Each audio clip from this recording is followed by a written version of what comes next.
Live from the Emerald City in Seattle, Washington, the UFO, Bigfoot, and paranormal hotspot of the Pacific Northwest, coming directly to you, listening in around the world. This, my friends, is Spaced Out Sunday, and I am your host, Michael W. Hall, the paranormal lawyer, occupying the captain's chair tonight for SOR headquarters. We welcome you to tonight's show, including all of our listeners on the digital side at Revolution Radio. And don't forget, you can always find our archive shows for free at youtube.com/Spaced Out Radio. Do us all a favor and hit that subscribe button. Our website is spacedoutradio.com, where we have a plethora of features for you, including rocking out to some Bumblefoot, shopping at our Spaced Out Radio store, and catching up on the SOR Newswire, and so much more. Tonight's show is brought to you by Chive Charities. Help make the world 10% happier by donating to Chive Charities today. You can find them on our website. And tonight was November 22nd already, 2020. Oh my word. Today, by the way, folks, is the anniversary of the assassination of John Fitzgerald Kennedy, the President of the United States, back in 1963. Of course, we have to mention that and take our hats off figuratively for that strange, weird event that happened in our history so many years ago today. But we are here on Spaced Out Sunday with some interesting shows for you tonight. We've got, my guest is Willy Hassell, who is a paranormal investigator and a ghost hunter par excellence from out of Hampton, New Hampshire. And we are going to talk about ghost ships. We're going to talk about the ghost ship, the USS, what is that? Where is it? I wrote it down.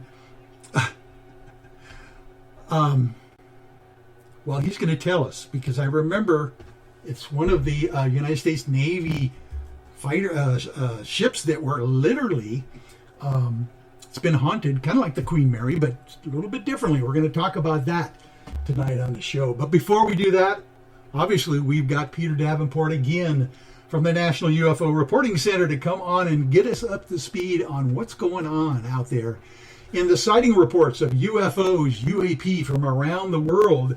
And let's see if Willy is on the line with us. Are you there, Willy? I am, yeah, Michael. Okay, wonderful. What is the name of the ghost ship that I fumbled over?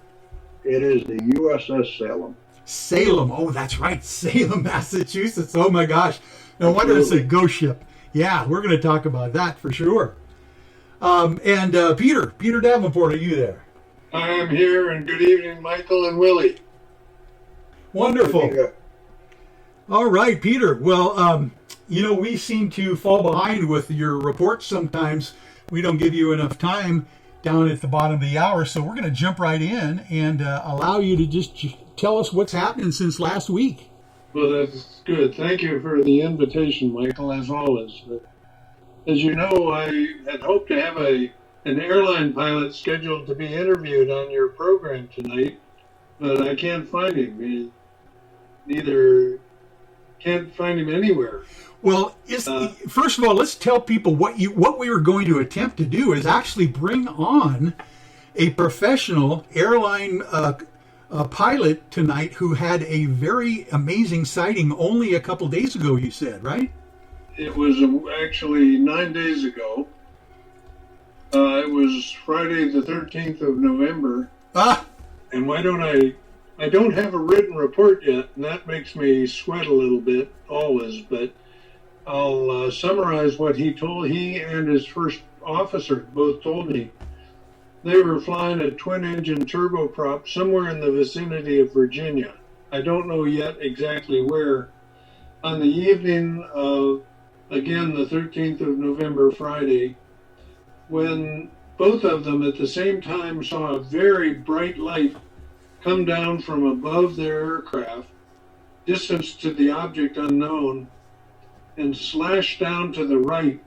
And up until this point in my description of it, a person could logically conclude, well, it was just a meteor. The difficulty with that is explained by what happened subsequent to this.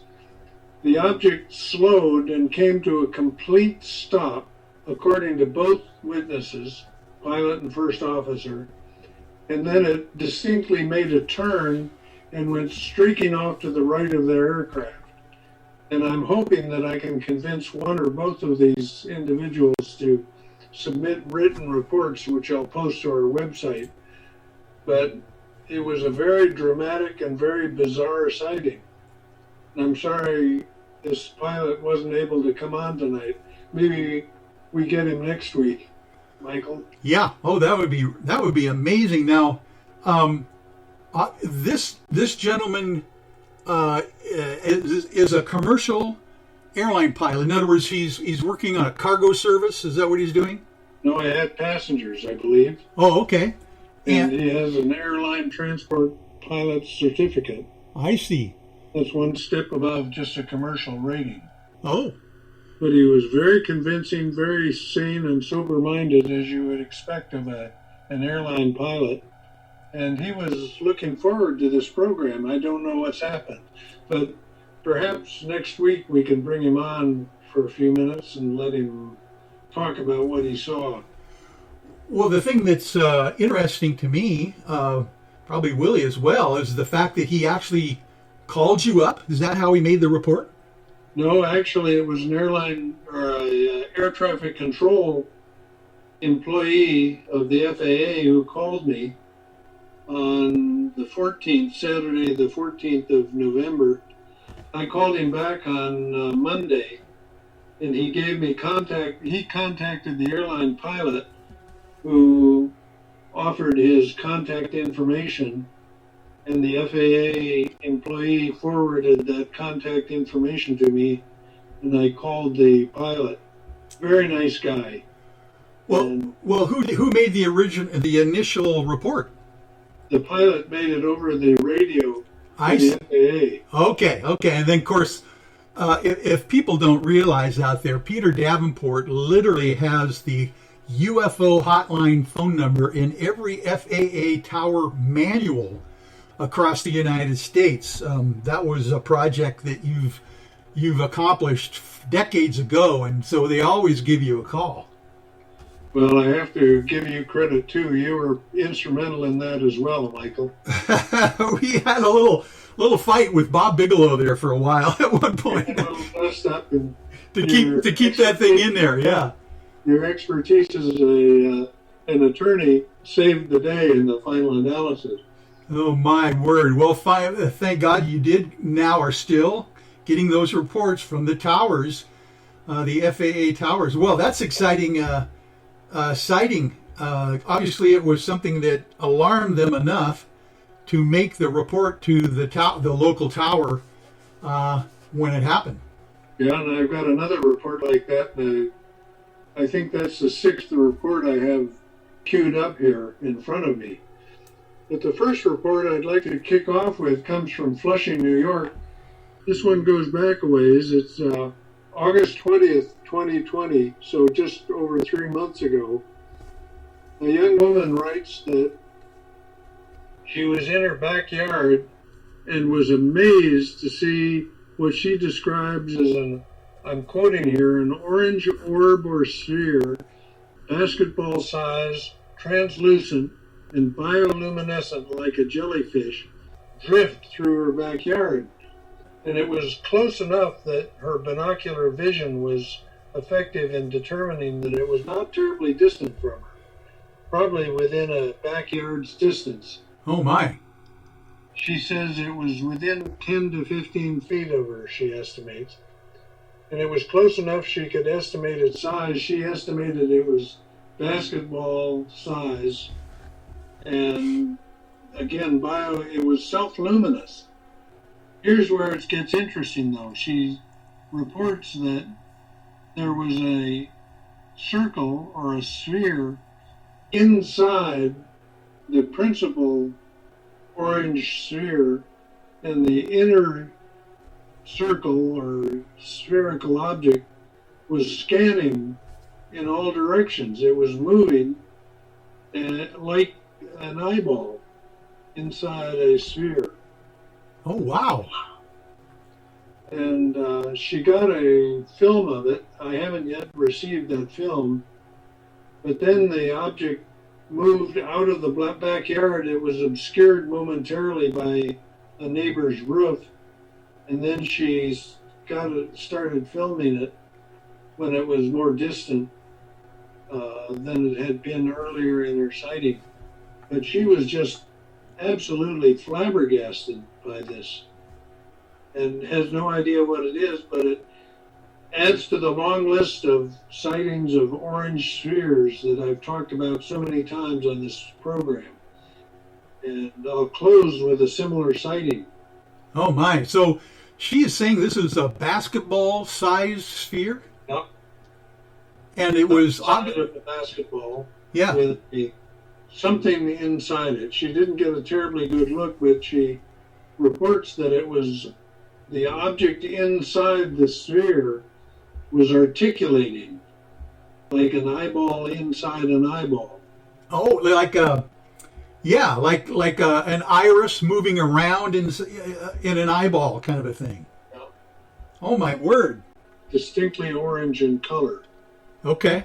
So, and obviously she discerned that this was close enough that it was inside her backyard. So that, I mean, it can't be that far away.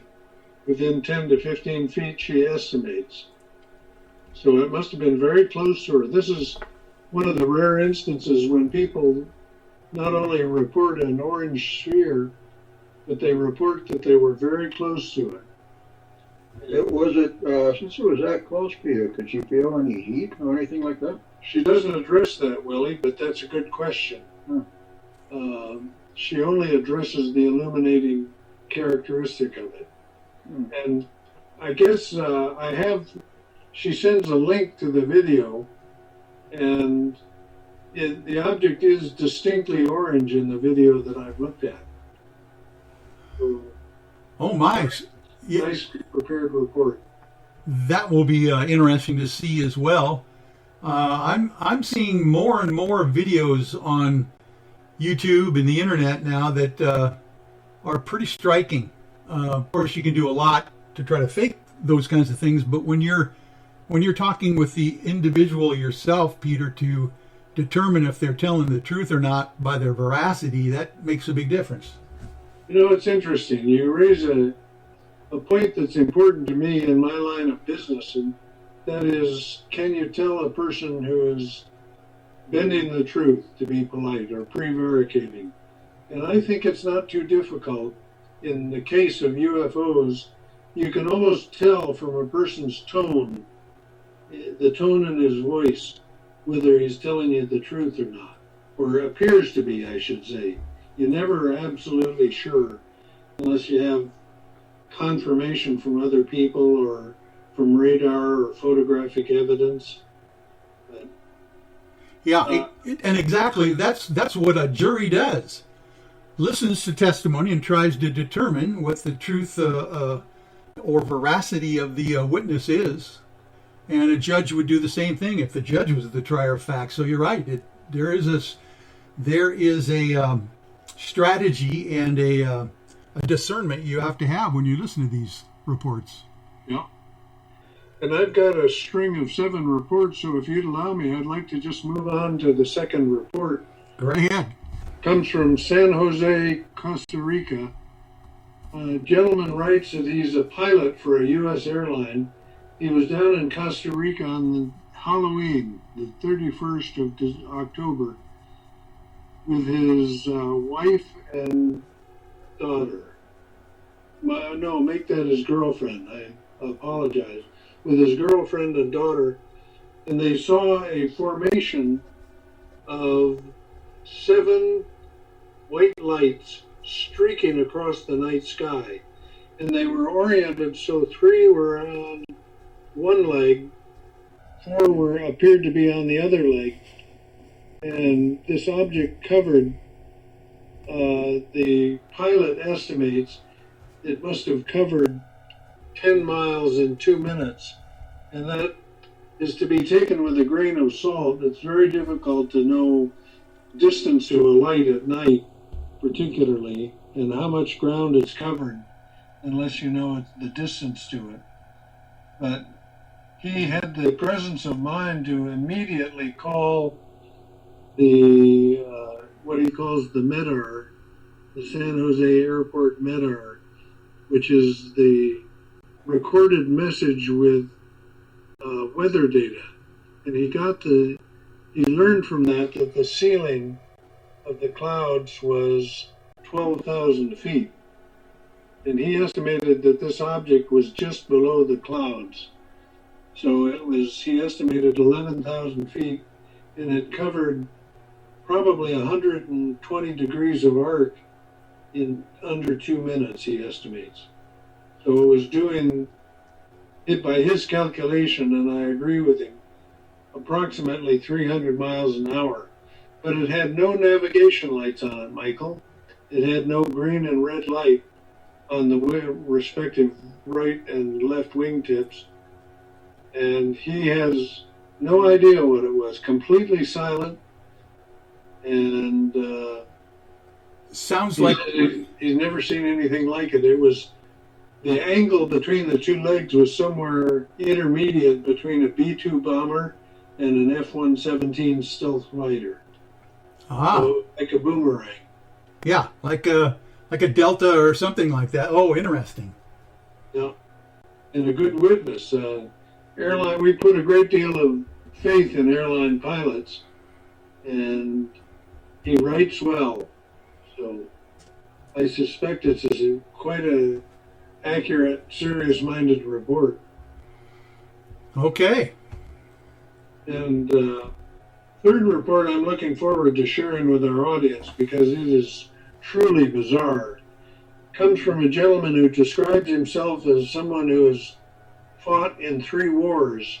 He doesn't specify which 3. Whoa.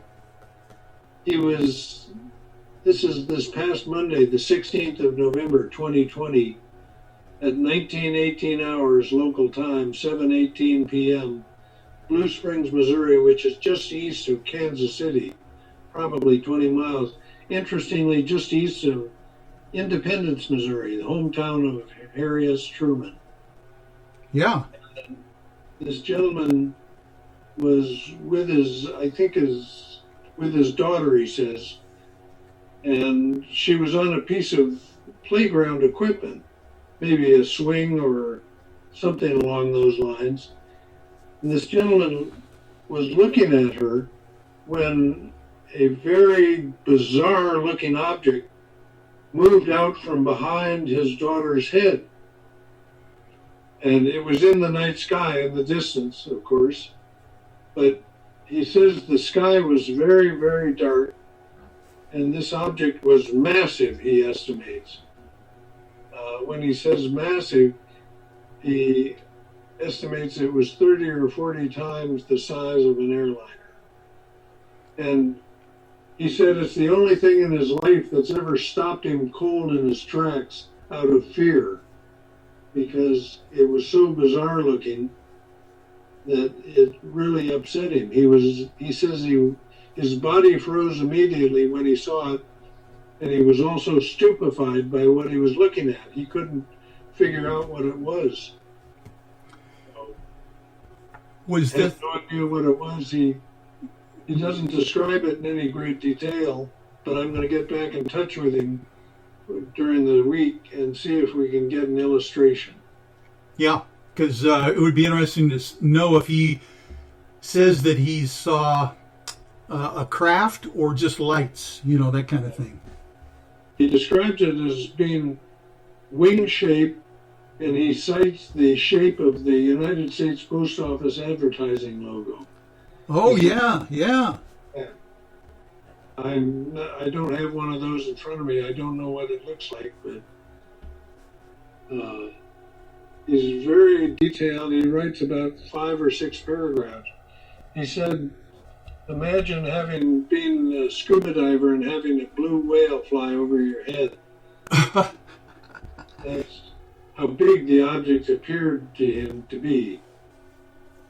The next report comes from San Diego, California. A young woman writes that she saw two circular objects with green lights all around the outer edge of the disc-shaped object. And they were flying in formation, unwavering formation. They were dark gray in color, she says, and it was very, very visible. I'm surprised that we didn't get other reports. She was on Highway 163, which intersects, I think it's Highway 580 down there. And she saw it out of her front windshield at first, and it was moving so as to float and drift to the right side of the car, where she saw it again by craning her neck. And very interesting, intriguing report in my estimation. And was that a daylight sighting, or was this evening? Do you know? You're right. Thank you for correcting me. I didn't share the time. It was at 18:05 hours local time, or 6:05 p.m. She saw the object for about 2 minutes, she estimates. What it was, we have no idea. One of the things that fascinates me about all of these reports that I've presented on Spaced Out Radio, Michael, is almost invariably, even in cases of dramatic sightings, we receive only one report, which invites the question, what are the other people thinking who must have seen this? Yeah. How many people would be on Highway 163? This is almost due north of San Diego, maybe 5 miles or so. So a very populated, settled area. And only one person reports this phenomenon. Very strange. It is. It's almost as if, I think we've talked about this, it's almost as if the objects themselves can target their witnesses and allow only them to see them, which is ridiculous, but who knows if that's the case. Yeah. A few years ago, I would have been very skeptical about such a proposal, but you're right. It is consistent with something that wants to limit the number of people who see it. Yeah. Given the technology that these creatures and ships must possess, I don't think we can rule out that possibility by any means. Amazing. Yeah.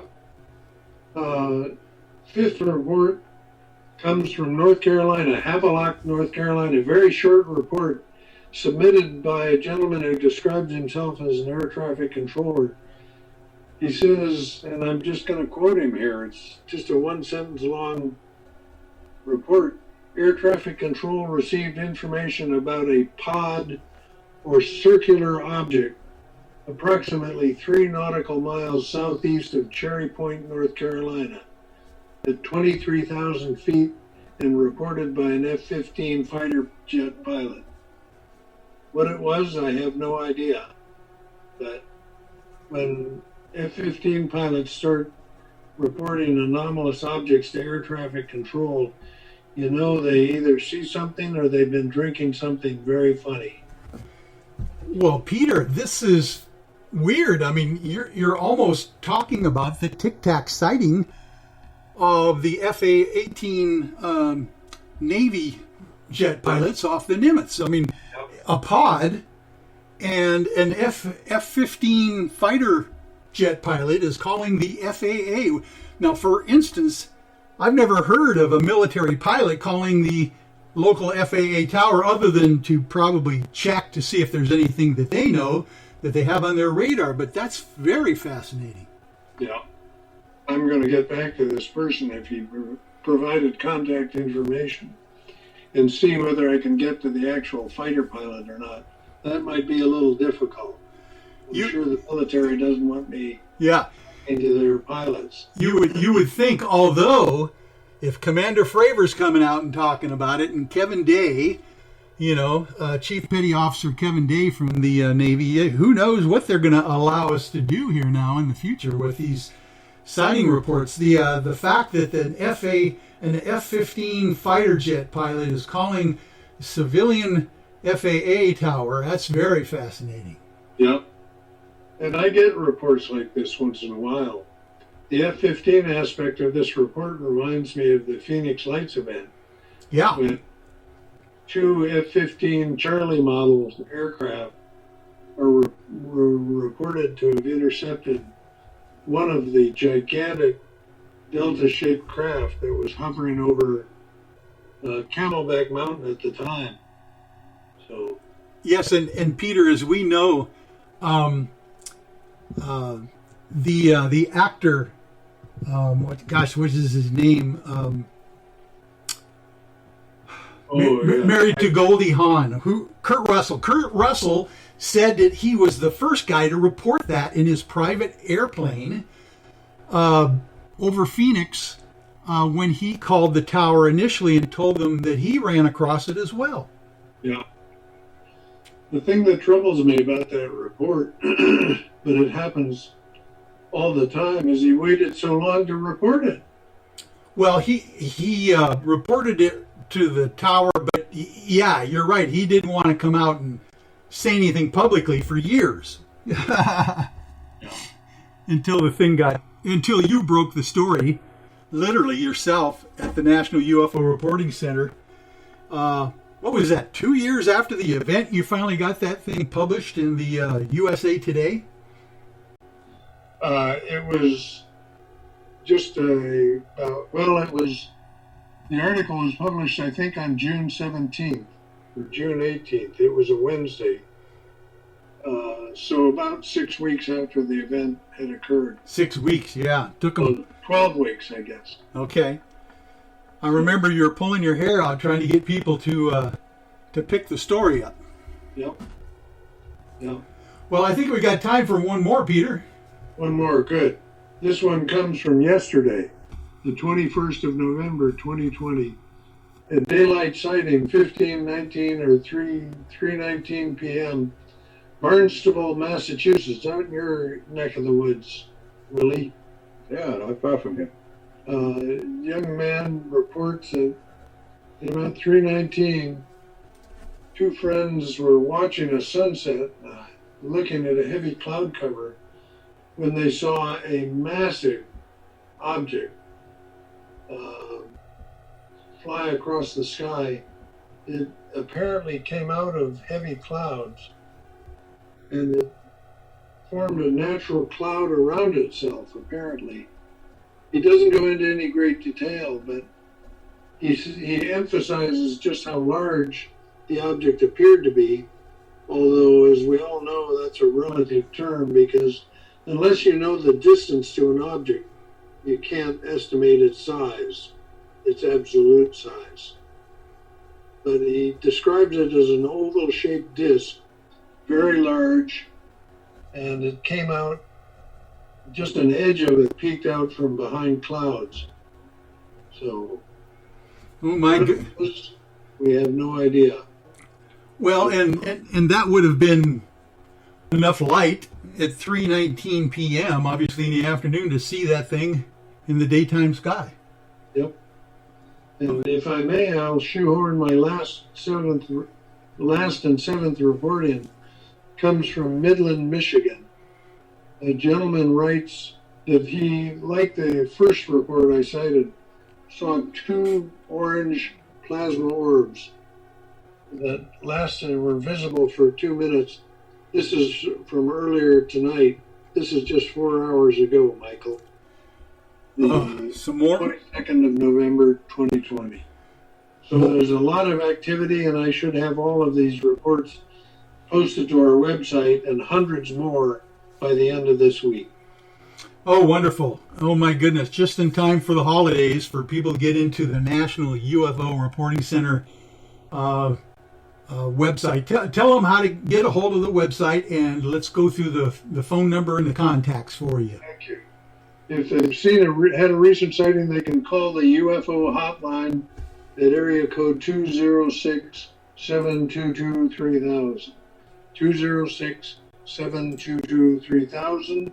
And we invariably ask people who call in their sightings to follow up with a written report, and they can submit that using our online report form at ufocenter.com. And if they want to reach us by the U.S. Postal System, our address is the National UFO Reporting Center, P.O. Box 700, Davenport, Washington. That's not a mistake, same as my last name. Davenport, Washington, 99122. There you go. Peter Davenport, thank you so much for all of your decades of hard work. And folks, if there's any extra cash that you want to send, not cash, but a check or some kind of a PayPal presentation you can give to Peter for all of his hard work, please feel free to do so. He pays for all of this out of his own pocket for sure. Peter, thank you again. You have a wonderful week coming up, and thank you for these timely reports. My pleasure. Thanks for the airtime. Nice to meet you, Willie, and I'm going to tune in 6 minutes to your report. I'm looking forward to it. Okay, nice to meet you too.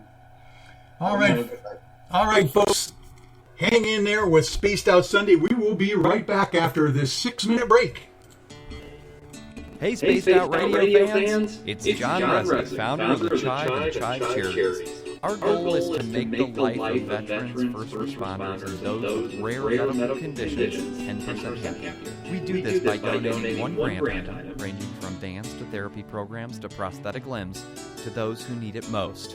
To contribute to Spaced Out Radio's official charity, head over to chivecharities.org and become a donor today. I'm feeling a little spicy tonight. What to do?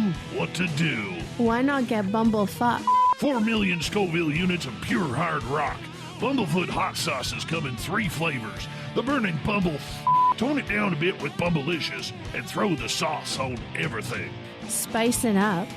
Bumble me, baby. Bumblefoot hot sauce. Get it today at kajans.com. At spacedoutradio.com, we are keeping you up to date on all the news with the SOR Newswire. Captain Shirk leads the team that is bringing you the news of the day and exclusive stories on everything paranormal and supernatural. It's free to read, it's updated daily, and it's right there for you. The SOR Newswire is a one-stop shop for the news of the day. Check it out at spacedoutradio.com today.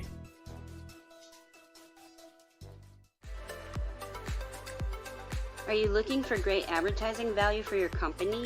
Look no further than Spaced Out Radio.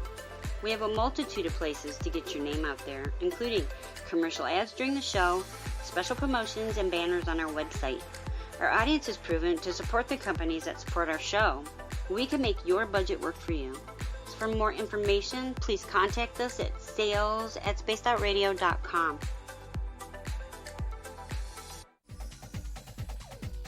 Hey everybody, the SOR Space Travelers is open. For just $5 a month, you can hang out with Dave and our crew privately in our members-only section. With your signing, you'll receive newsletters on what's going on with Spaced Out Radio. You'll have direct contact with the host during the show in our chat, live streaming videos, and a great forum for your posts and more. Become a space traveler now at spacedoutradio.com. Domesticated everybody. Planet we live on. Hey, Willie, you're coming across on air, so mute yourself if you can. Move it up with me every Monday through Friday, starting at 9:06 Pacific, 12:06 a.m. Eastern, for 3 hours of great entertainment in the subjects you love. UFOs, ghosts, cryptids, intuition. Yes, we hit it all 5 days a week. Look for us at spacedoutradio.com, where together, my friends, we own the night.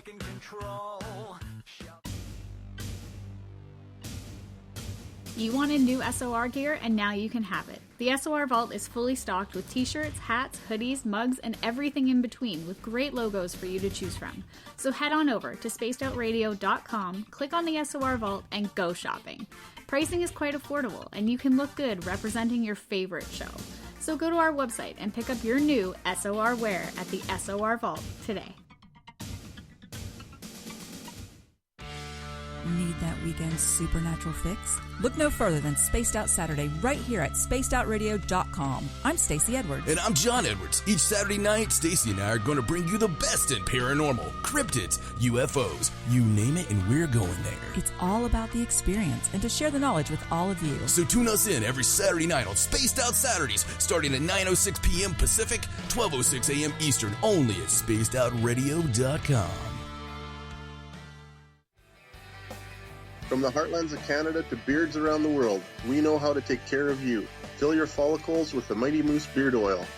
All our oils and balms are handmade and 100% natural ingredients because we care about your beard. And hey, use the promo code SOR2019 and get your Mighty Moose Beard Oil today. You can check us out on our website, mightymoosebeard.com.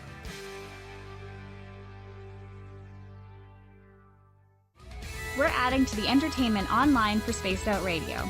I'm Amber Beckrud, and I want to invite you to subscribe to our YouTube channel and check out Cryptid Tales, where I will take you on a journey into some of the strangest legends and lore from around the world, relaying the stories to you of the strange creatures and experiences that people have had throughout time. You can find Cryptid Tales at youtube.com/Spaced Out Radio, and while you're there, don't forget to check out our free archives and leave a comment. See you there. Cold drinks, great food, and the best music in Vancouver. The Moose Vancouver is the place to be, open until 2 a.m. nightly.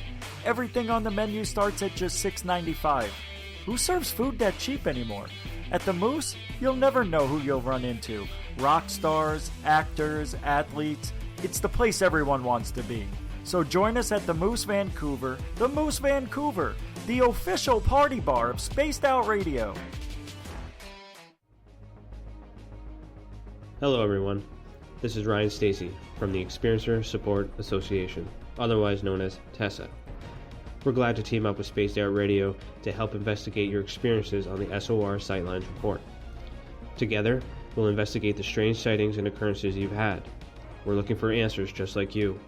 So fill out a Sightlines report on the Spaced Out Radio website and let's figure out what's going on together.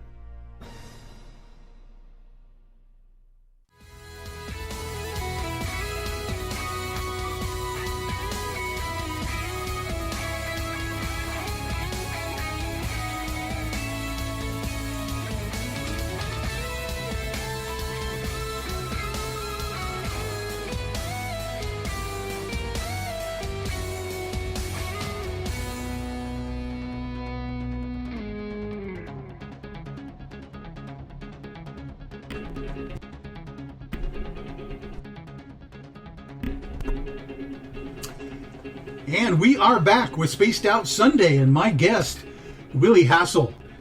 Willy is a podcaster and a radio show host himself, covering all subjects of the paranormal, with weekly guests from around the world and discussing ghosts, spirits, UFOs, alien encounters, and Bigfoot. His is a show where the paranormal becomes normal. Kind of like Spaced Out Sunday, I think.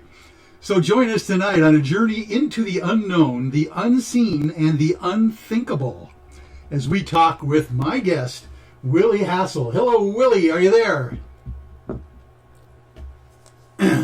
Oh, you got to unmute yourself there a little bit.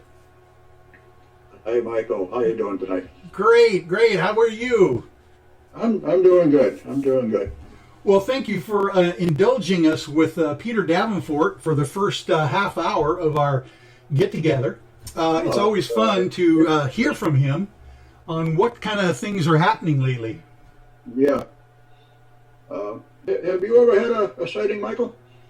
I have.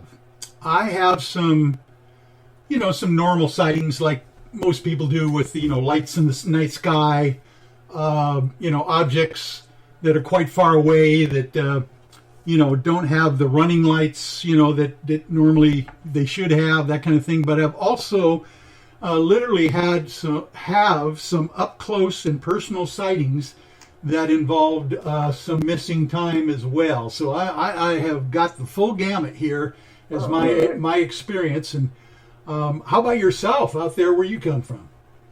I have not personally, at least nothing that I can say, I think that was a UFO. I've seen strange things in the sky, but What they were, I don't know. Yeah. It's like you say, strange lights in the sky. The most recent one I did see was this summer. It just looked like a star or a plane that was up really, really high. But the thing about it was it moved from one side of the sky, all the way across the sky in about 4 seconds. Oh, man. And the space station doesn't go that fast. No, and not even a shooting star goes that fast. Well, a shooting star will disappear. Right. How much of that? It just like arced straight across the sky from one side to the other, and yeah. And I don't know what it was, but I can't say it was technically it was a UFO because I don't know what it was, but yeah.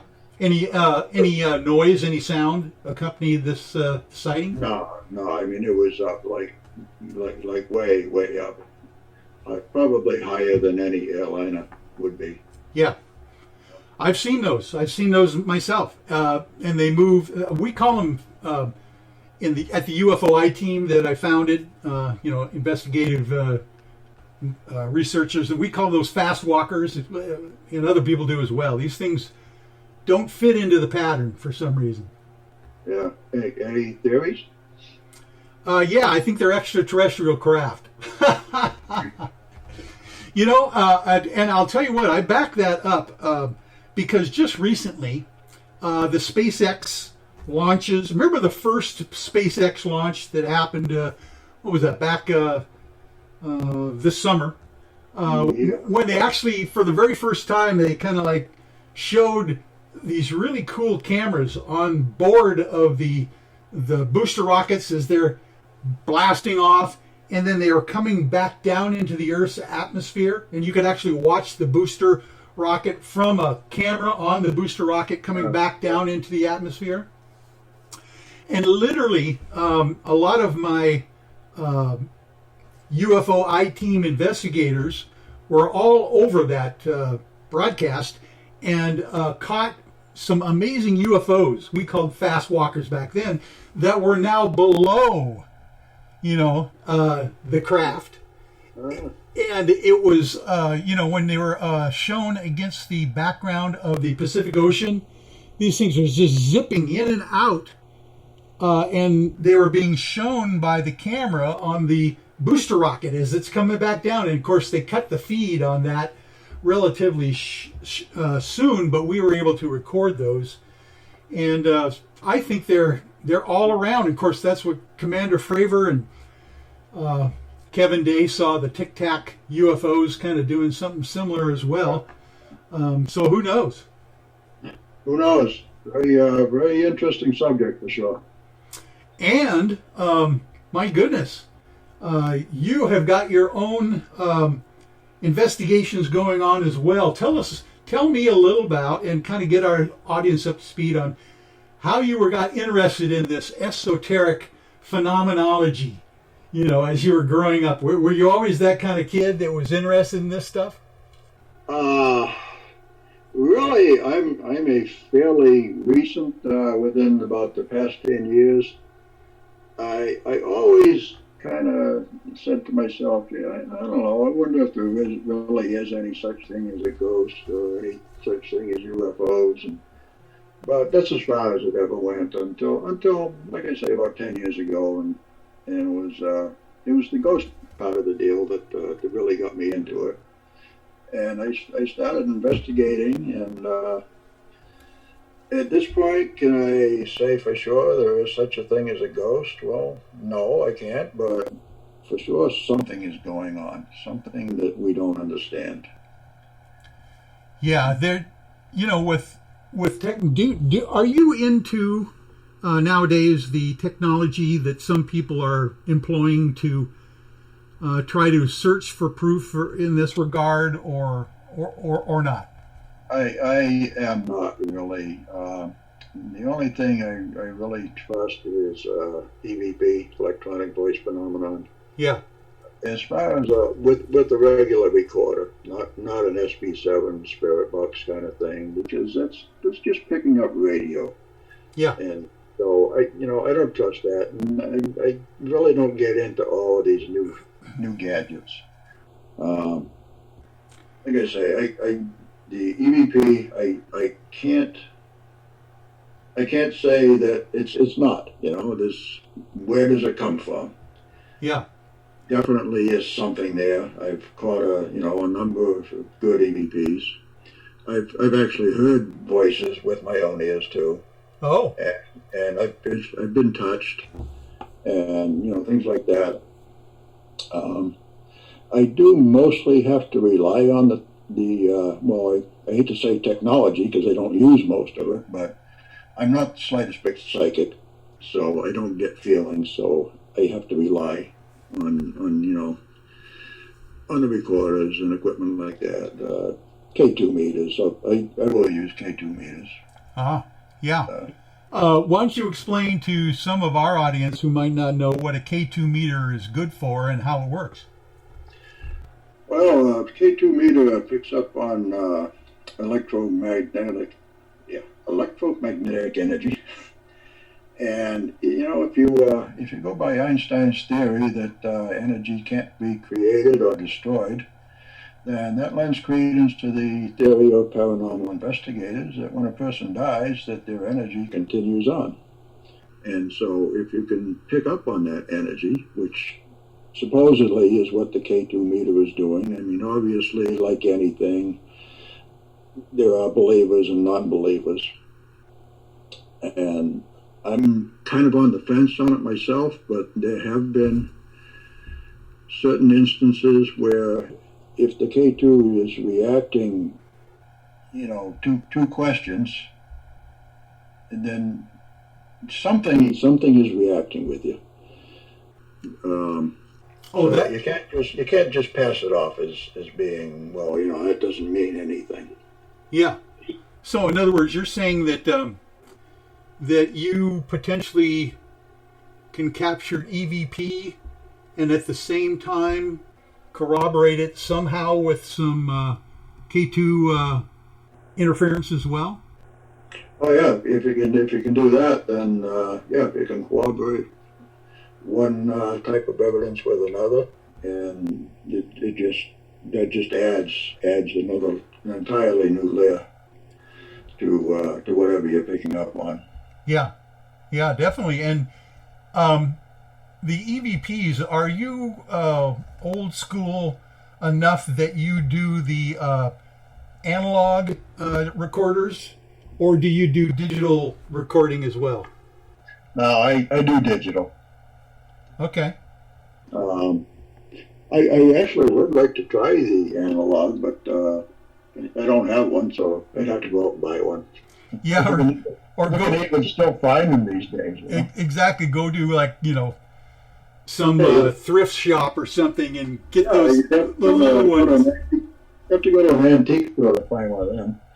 And then where would you get the tape for them? They probably don't even make them anymore, and you can't use a used tape because who knows what actually may have been on the tape before, even if you erased it. Well, how do you deal with that with the electronic recorders then? Are you sufficiently happy with the idea that the digital recorder would erase itself enough that you wouldn't get bleed over too?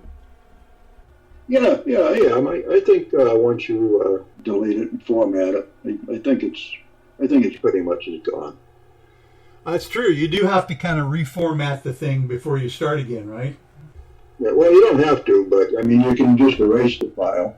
Yeah. But I usually, when I'm going out to an investigation, I'll take a new chip and format it for that night, so it's fresh and clean to start with. Yeah. And I think doing it that way, you're pretty safe that you're not going to get any residual from anything that was on there previously. Okay, that's good to know. What was the first thing that got you started in the ghost thing itself? Did you have like a personal sighting that really kind of tipped you off, or did you have a friend that get you into this, or how did that start for you? It's the way it started was stupid, really. I was watching the stupid ghost programs on TV, and I said, I want to go find out for myself. So I took my brother, actually, kicking and screaming, because he didn't want anything to do with it. And we went out to a local cemetery, and then found out some other friends of ours were already into it and believers, and so we teamed up with them, and I've been doing it ever since.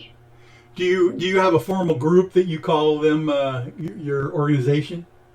Spirit Chasers Paranormal. All right. Just a small group. There's like 6 of us. I think 6 or 7, something like that. Oh, that's. We don't do a lot of investigations. Basically, we just kind of pick and choose and do mostly historical places. Ah. And is that something that you have a website with, or a podcast periodically, or is it just informal that you go out and do it yourself? It's just informal. We don't have a website anymore. I used to have it, but they took it down. And as far as the radio show, it was called Spirit Radio: The Paranormal Experience. We are on hiatus right now. We have been off for about a year. It was myself and Lynn Nickerson is the other host of the show. We did the show for 6 years. Wow. WSCA FM in Portsmouth, New Hampshire, and of course it was also on iTunes and Buzzsprout and Stitcher and all those places. And the past shows are still available. If you go to any one of those, put in Spirit Radio: The Paranormal Experience, there are 200 and something past shows on there. But, like I say, we are on hiatus right now. Would your podcast and radio shows be something that you could potentially every once in a while showcase those EVPs? Oh, we could. Yeah, we did a couple of shows on EVPs over the years. Yeah. Playing them on the air, though, a lot of times they don't really come across the audio. Yeah. As well as you would hope, So. Well, yeah, and you got to really have some good speakers and those kinds of things to make sure that people are listening to what you're hearing, when you're there. Of course, you've got, I would imagine, some electronic gear, too, that could analyze some of those tones. That would even be more impressive if you could show that to people on radio, but that's hard to do. Yeah, that is a little bit hard to do, isn't it? Yeah. Because literally there are, computer programs nowadays that will pick out audio from noise. That's pretty impressive sometimes. I don't really like to do that, though. I always figure if the EVP is bad enough that you have to go putting all these, fancy things into it to make it so somebody can hear it, then it wasn't that good in the first place. I like to just keep them as they are and let them go on their own merit. If they're good, they're good. If they're not, throw them away. Yeah. Well, good point. That's my theory. I do the same thing with my paranormal evidence and investigations as well. If the pareidolia has to, kicks in and just makes you look at something and see something, I mean, it's got to be pretty much self-explanatory, at least to get your attention, It always gets me these, like especially on the TV shows, you'll play it a couple of times, you can't make anything out of it, and then they tell you what it says. And, oh yeah, now I can hear it. Yeah. I mean, come on. Yeah, that's suspicious for sure. Well, we are. What we're going to do here, probably at the after the break, is come back and talk about this documentary that you have come up with regarding this ghost ship that the Navy has. The Navy has, and the USS Salem. But before we get to the break, you might want to give us a little bit of background of what the USS Salem was and where it served. Yeah, okay. The USS Salem was a World War II vintage, but it wasn't actually completed till after the war. During World War II, there was 12 ships were ordered, but due to the year getting towards the end of the war, only 12 of them were actually built. The USS Des Moines, the USS Newport News, and the last was the USS Salem. But by the time the ship was actually finished and launched and christened, it was 1949 when it went into service, so it was well after the war. But basically, even though it never saw action, there was a lot of death was related to the ship. In its years of service, which actually was a pretty short service life of only 10 years. But in that time, not being in action, there were approximately 90 or maybe a few more than 90 deaths aboard the ship. Oh my! For different reasons, which we can get into. And so that's why the ship is haunted. And it is. It's known as one of the most haunted places in New England, possibly maybe one of the most haunted places in the country. Where is it being ported at the current time? It is in Quincy, Massachusetts. Okay. It's the old Four River Shipyard, which is where the ship was built. Oh. Which is not the shipyard anymore, but it was brought back, and it is docked now not more than 50 yards from where it was built back in the 40s, and it is now part of the United States Naval Shipbuilding Museum. It's open to the public to take tours and go and explore, and they do paranormal investigations, public investigations, and it's a great place to visit. Oh my! It sounds like it's got a better, almost more interesting reputation than the Queen Mary being haunted as well. I've heard those stories, but this one sounds like it's got a lot more to it. Well, I don't really know that much about the Queen Mary. I've never been there, but I know there were quite a number of things that happened on the Salem that did lead to the hauntings. And it's not just Navy, it's civilians too. Okay. All right. Well, when we come back from the break, we're going to get into this detail for sure. And of course, there's other questions I have about some of those other ships, like the Newport News and those kinds of things that were created out there, because there's some paranormal stories about some of those that I know of anyway, I'd like to ask you. So, yeah, if you could just hold on, relax, go ahead and mute your microphone during the commercial break here, and we will be right back, folks, with Spaced Out Sunday after this. Looking for creative ways to get your company out in public? How about advertising on Spaced Out Radio? Our sales department is waiting to hear from you, and we can work around any budget. From commercial spots to banners to special promotions, there are many opportunities to get your name and product out to our SOR listeners. For a price guide and more information, please contact us at sales@spacedoutradio.com. If you like it hot, real hot, then heat up your meals with Bumblefoot hot sauce. Get your Bumblefoot hot sauce today. The sauce, Bumblicious, and the 4 million Scoville unit Bumble. We're going in hot, real hot, coming out even hotter. Keep the milk nearby and tantalize your taste buds tonight. Bumblefoot hot sauce, available now at kajans.com.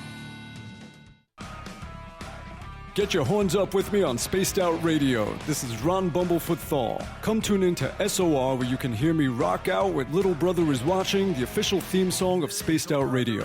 And then come on over to bumblefoot.com where you can find out about my tour schedule, my music, and everything else. Bumblefoot.com keeps you up to date on what I'm doing and the best way to stay in touch with my music and music camps. Sign up for my newsletter at bumblefoot.com and remember, Little Brother is watching. Visit purpleplates.com today. For over 40 years, the Purple Energy Plates have been delivering amazing results for their many customers. Inspired by the great genius Nikola Tesla, the harmony, healing, and energetic effects of the plates have proven over and over to be beneficial and often miraculous to thousands of customers.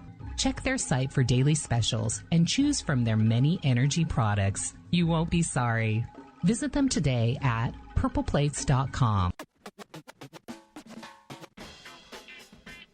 The SOR Vault is open for business, and do we have some cool swag for you to pick up? All you have to do is head over to our website and click on the SOR Vault. You have a variety of cool logos to choose from, and put them on anything you want. T-shirts, hoodies, hats, coffee mugs, you name it, we can get it to you. So do your shopping by supporting the store you love. Get your Spaced Out Radio swag at the SOR Vault today.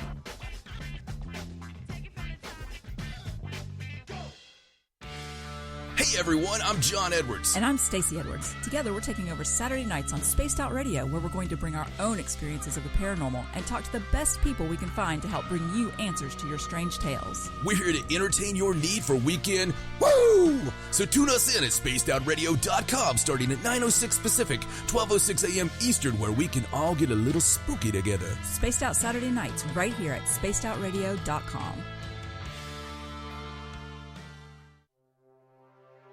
We are scouring the world for the most intriguing stories of your day. Take the time to read up on the SOR Newswire, where our team, led by Captain Shirk, will deliver to you some of the best paranormal and supernatural news, along with some stories that will blow your mind from the weird to the wacky. It's the news outside the news that piques interest, and that's what we're looking to deliver to you.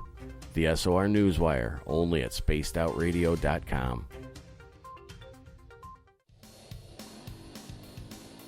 We all know on Spaced Out Radio we love a good beard and mustache, so why not take care of your facial hair with Mighty Moose Beard Oil? Made in Canada, we're taking care of beards and stashes around the world.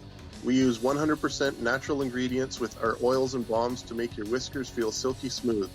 Use promo code SOR2019 at MightyMooseBeard.com today. Hi, this is Amber Beckrud, and I want to invite you to subscribe to our YouTube channel where we store all of the SOR show archives for free. And as an added bonus, every 2 weeks I'm posting brand new content on Cryptid Tales, where I will get into some of the spookier legends and folklore from around the world and tell the stories that go with them. Find us at youtube.com/Spaced Out Radio and check out Cryptid Tales today. Drop a comment and let me know what you want to hear. See you there. Are you an experiencer of something strange that can't be explained? Do you want help finding out what's going on? I'm Ryan Stacy, head of the Experiencer Support Association, otherwise known as TESA. We've teamed up with Spaced Out Radio to investigate cases filled out in the SOR Sightlines report. We are independent and there's no cost to what we do. All we need is your experience. Let's find out what's happening together on the SOR Sightlines report. Hey, space travelers, this is John Resig, founder of the Chive and Chive Charities. If you know anything about our website, you know we like to do things a little differently. We're not some faceless organization collecting money for a nebulous cause. Our donor dollars go directly toward life-improving items. Then we give those items directly to an underdog who needs it most. To become a donor with Spaced Out Radio's official charity, Chive Charities, just go to chivecharities.org/donate. For the price of 1 cup of coffee a month, you can become an SOR Space Traveler. The Space Travelers Club is a place where you can interact with other listeners, either live during the show or on our great forum. We want your stories, pictures, comments, and ideas. You'll get live video streams, exclusive content, and be a part of our newsletter. Stay in touch with everything SOR. The Space Travelers Club is just $5 a month at spacedoutradio.com. Hi there, this is Dave Scott, and I'm bringing you the Woo every Monday through Friday on Spaced Out Radio. I'm going all out to bring you the strangest, oddest stories and subjects I could find for your entertainment. Why? Because when we hit peak Woo, I know I've done my job. So come tune us in at spacedoutradio.com, 9:06 Pacific, 12:06 a.m. Eastern, and together, my friends, we own the night.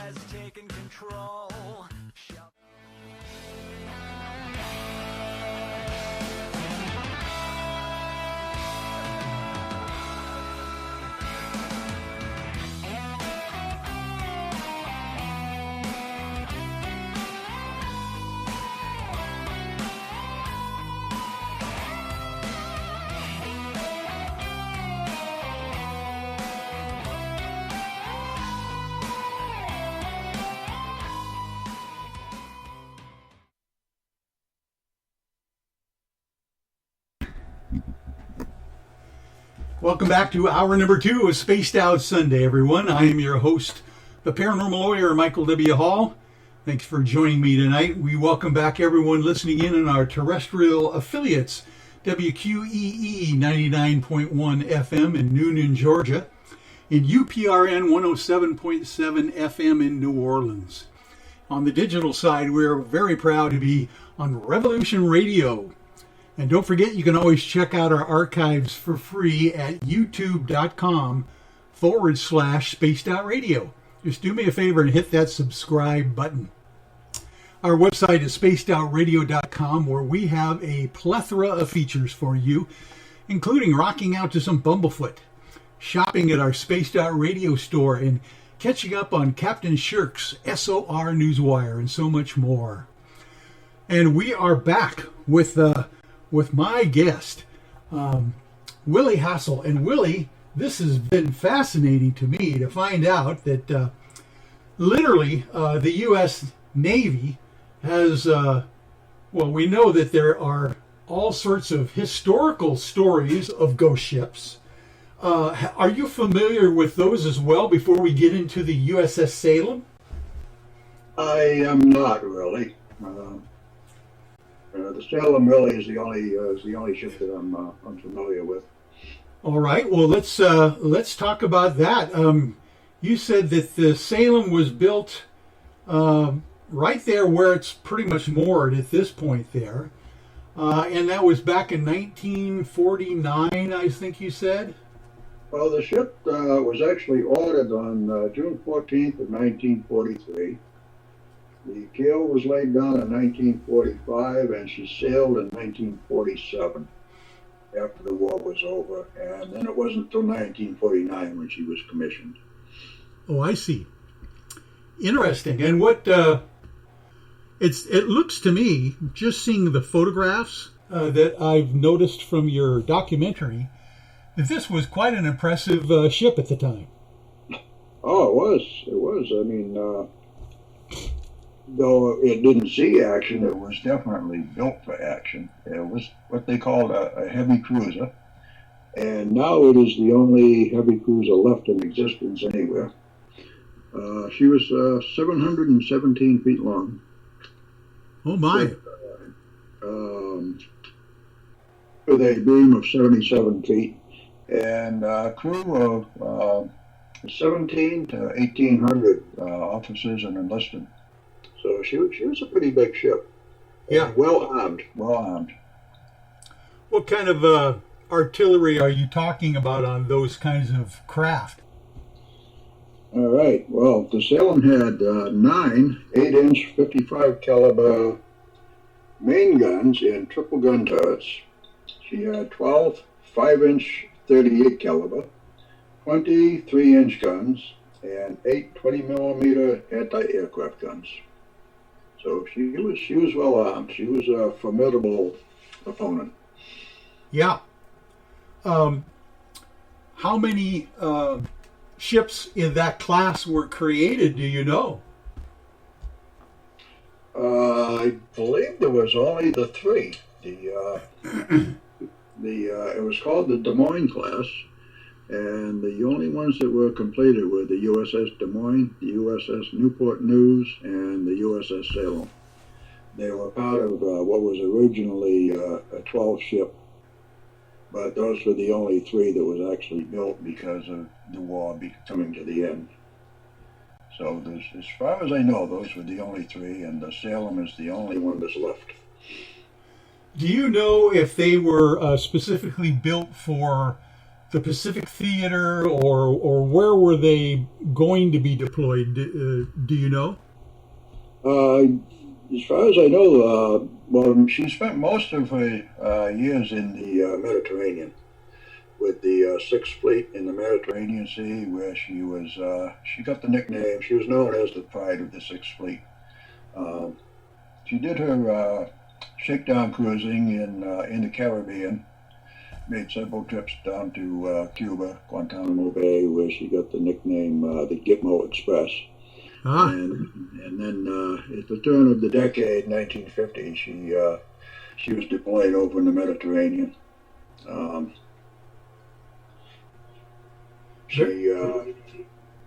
go ahead. Very interesting.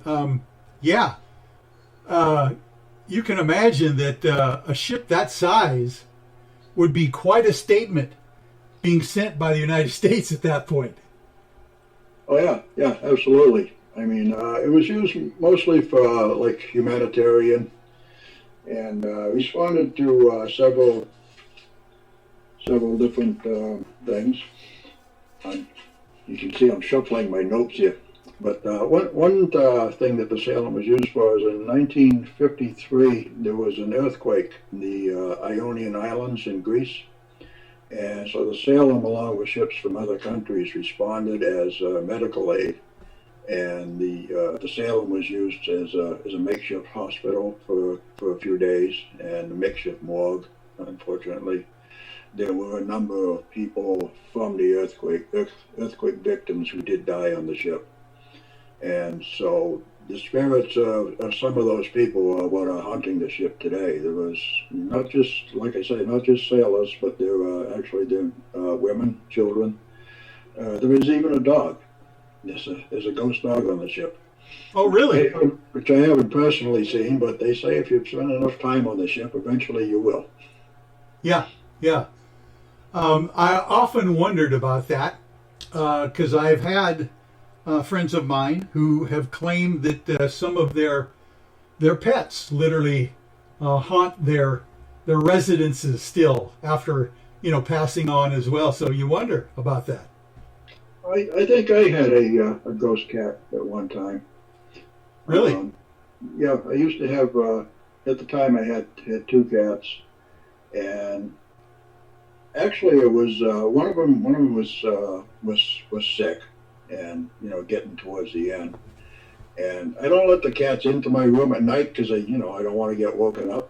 So I know there wasn't any cat in the room, but more than once I felt a cat jump up onto the bed.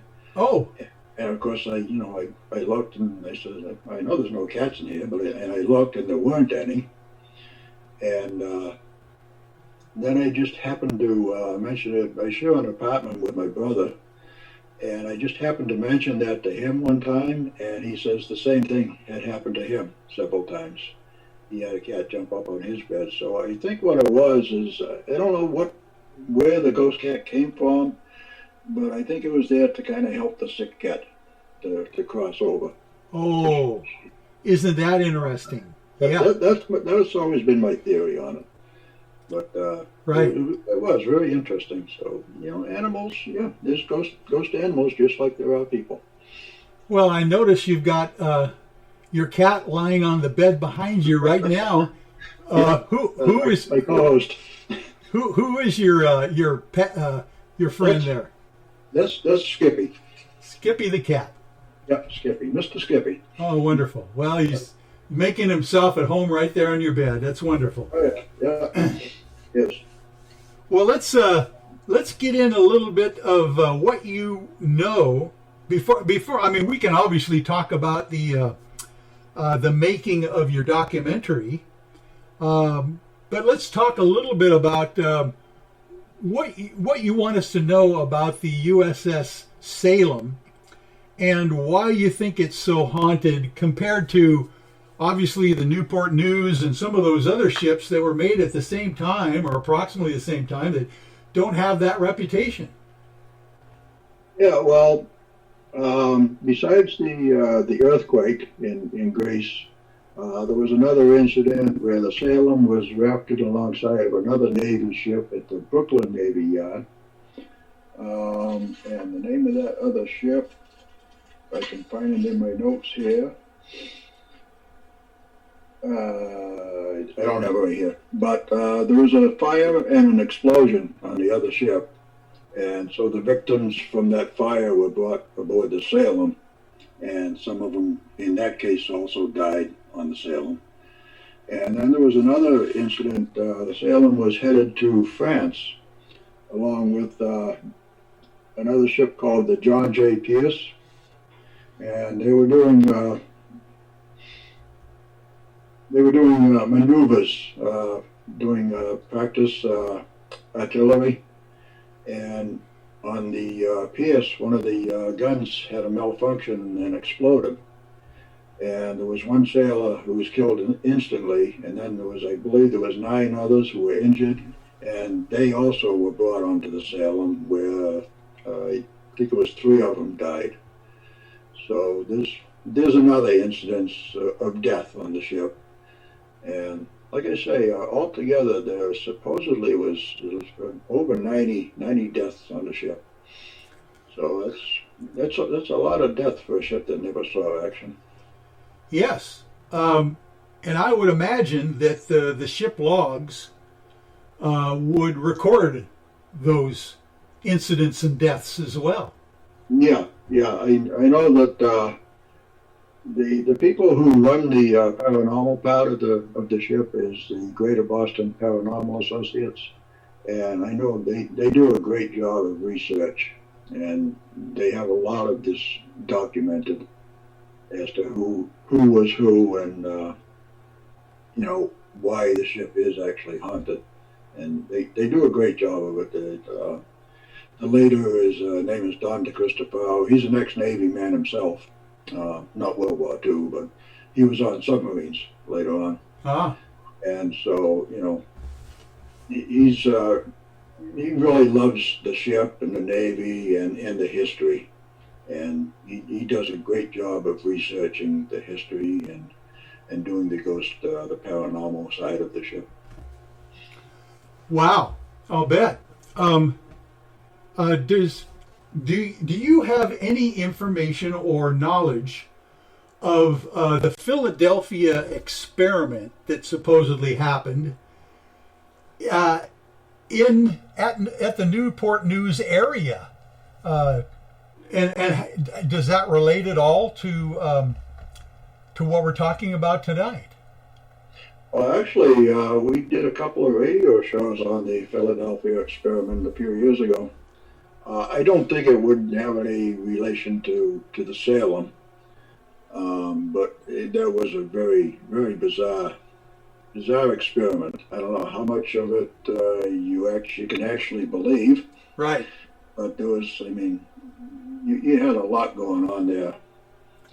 And isn't Newport News close to where we're talking about? Isn't that a location, a harbor for the military? Yeah, Newport News, Virginia. Okay. Yep. Yeah.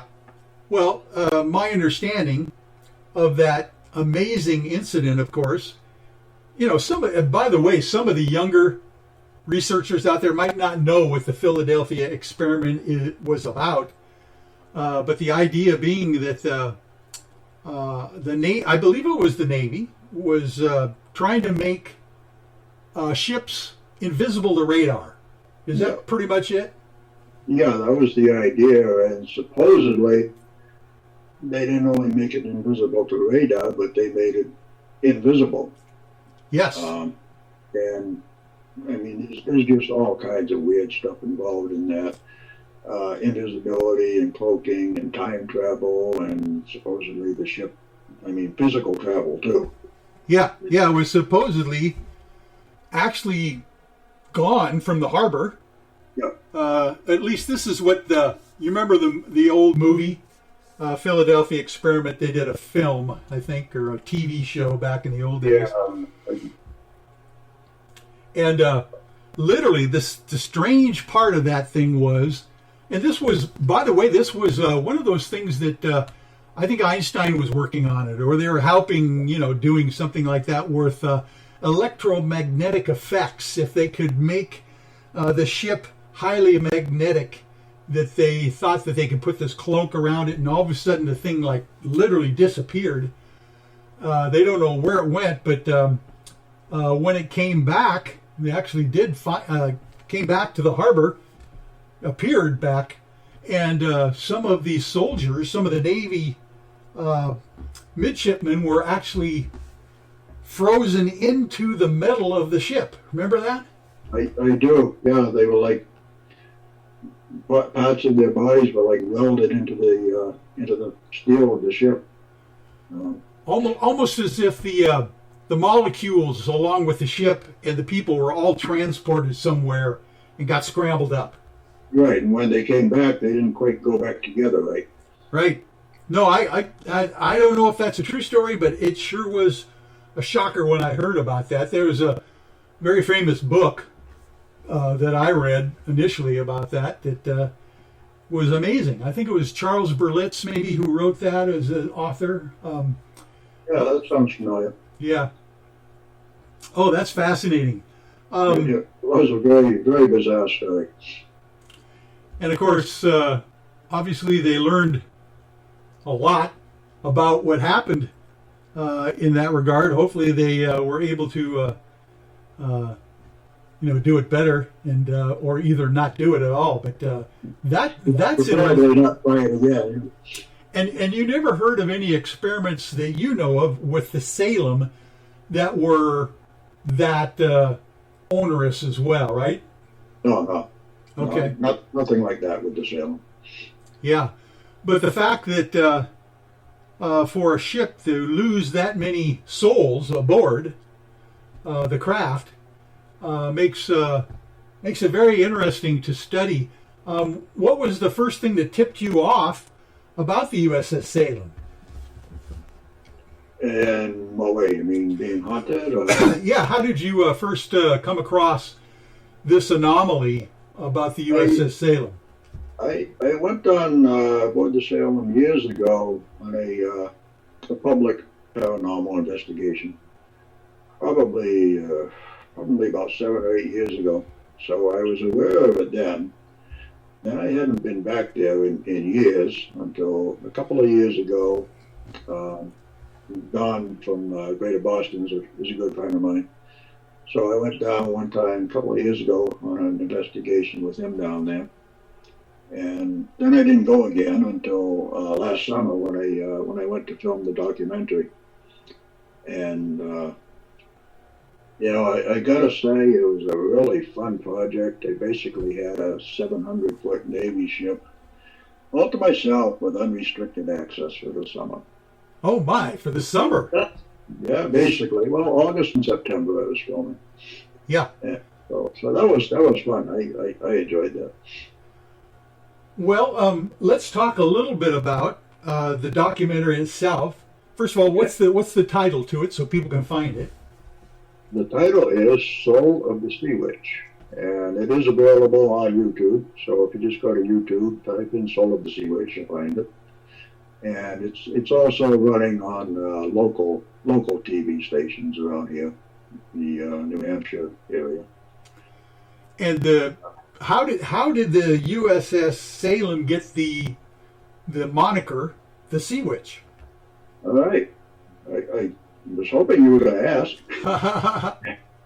The USS Salem was named after the city of Salem, Massachusetts, which is, of course, the witch city.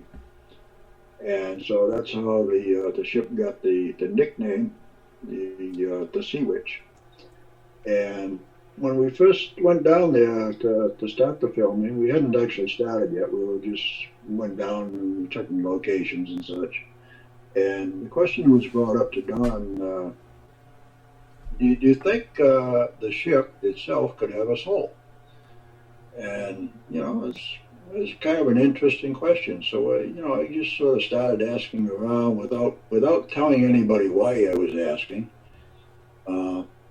Then I'll put the question to you, Michael. Do you think an inanimate object, like a ship, for instance, could have a soul? What would be your thinking on that? Okay, that's a great question. And now that you forced me to think about this, yep. Indeed, all things are made up of the same stuff. Let's put it that way. We're talking molecules, we're talking quarks, we're talking, whatever the basic, building block of things are, whether it's animate or inanimate, literally comes from the same stuff.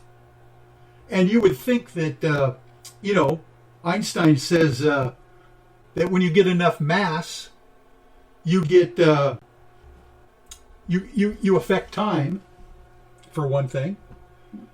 And if you get enough mass together, you would think that maybe that interacts with itself even, and the universe around it. So, I think when we define what we think is a soul, an etheric kind of thing, I think it has a lot more to do with energy than anything else. And you can't destroy energy, like we're saying, and you can't create energy. So who knows whether inanimate objects actually have some kind of, sentient property themselves? That's a good question. Yeah, okay, and that's a different answer than what we basically came up with. I hadn't actually thought of that way, but we all just kind of decided that the ship itself, steel, wouldn't actually have a soul, but the soul of the ship is the soul, the collective soul of all the people that were aboard the ship and all the people who were affected by it. Yeah. Yeah, indeed. If we are sentient beings that react to the universe around us as we go through life in our existence, you would think that our essence is everywhere we go, and some of it stays there. Who knows? Yeah, like you said, the energy of all the people who were touched by the ship, served on the ship, died on the ship. That energy still lingers, and so that is basically what I would define as the soul of the ship. Yeah, fascinating. And of course, we kind of anthropomorphize, ships, and give them female names sometimes, and kind of treat them as a person or a personality as well. Yeah. That we kind of imbue upon the object also. Yeah, that's true. That's true. Fascinating stuff. So how did you get tagged to do the narration for this video? Well, it's basically it was the whole thing was my project, so I could do whatever I wanted. Very good. I was producer, director, cameraman, audio engineer. It's pretty much a one-man show. I did have help, but it was basically my project. And was this kind of the first venture as far as documentaries go for you in this regard, or have you done things like this in the past? Well, we along with the radio show, myself and Lynn also did for about a year. We did a local TV show called Edge of Reality TV, and we had done a few years ago one other documentary. It was about, there's a place here in Hampton, it's called the James House Museum, which also happens to be haunted. And so we did a documentary about that. It's called Silent Echoes, The History and Haunting of the James House Museum. That one is not put out for the public because we use it for fundraising for the museum. Yeah. So there's actually nowhere that can be seen unless you come to one of our fundraisers. But that was our first venture into documentary making. I'm actually working on another one right now. It's going to be called, I believe I'm going to call it A Haunting in the Hills. It's about the very haunted Hinsdale house out in Hinsdale, New York. Oh, yeah. Oh, that'll be fascinating. Maybe we can talk about that as well when we come back from the break. We got to take a break right now for another 6 minutes. If you can hang on and mute your microphone, and we'll be right back, folks, with more Spaced Out Sunday after this. Cold drinks, great food, and the best music in Vancouver. The Moose Vancouver is the place to be. Open until 2 a.m. nightly. Everything on the menu starts at just $6.95. Who serves food that cheap anymore? At the Moose, you'll never know who you'll run into. Rock stars, actors, athletes. It's the place everyone wants to be.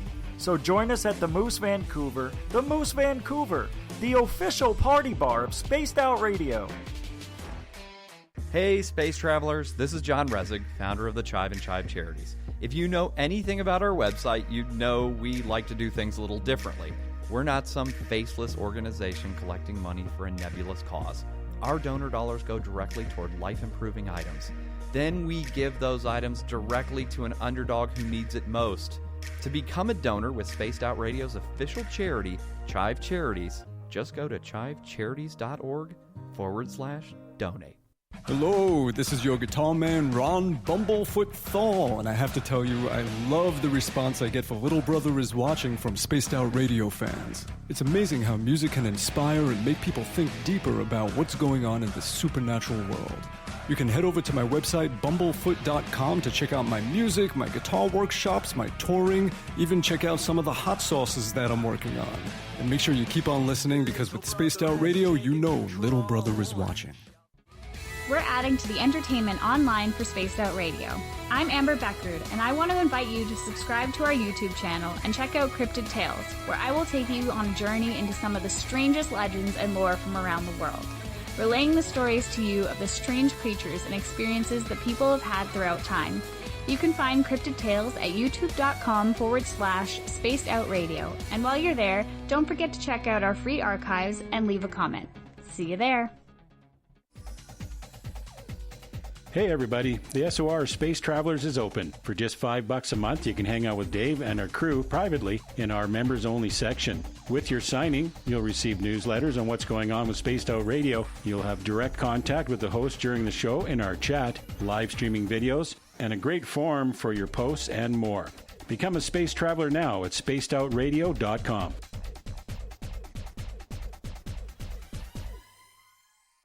Looking for something new to push your limits? Look Beyond the Spectrum, a new docu-series featuring some of the best researchers in the world when it comes to everything from UFOs, government cover-ups, and strange humanoids. Truth seekers Stephen Bassett, Jeff Meldrum, Jack Kasher, and Stanton Friedman, among others, all chip in to bring their knowledge to you. Beyond the Spectrum can be found on Amazon as well as Tubi TV. Tell us what you think on our Amazon page. Are you looking for great advertising value for your company? Look no further than Spaced Out Radio. We have a multitude of places to get your name out there, including commercial ads during the show, special promotions, and banners on our website. Our audience is proven to support the companies that support our show. We can make your budget work for you. So for more information, please contact us at sales@spacedoutradio.com. At spacedoutradio.com, we are keeping you up to date on all the news with the SOR Newswire. Captain Shirk leads the team that is bringing you the news of the day and exclusive stories on everything paranormal and supernatural. It's free to read, it's updated daily, and it's right there for you. The SOR Newswire is a one-stop shop for the news of the day. Check it out at spacedoutradio.com today.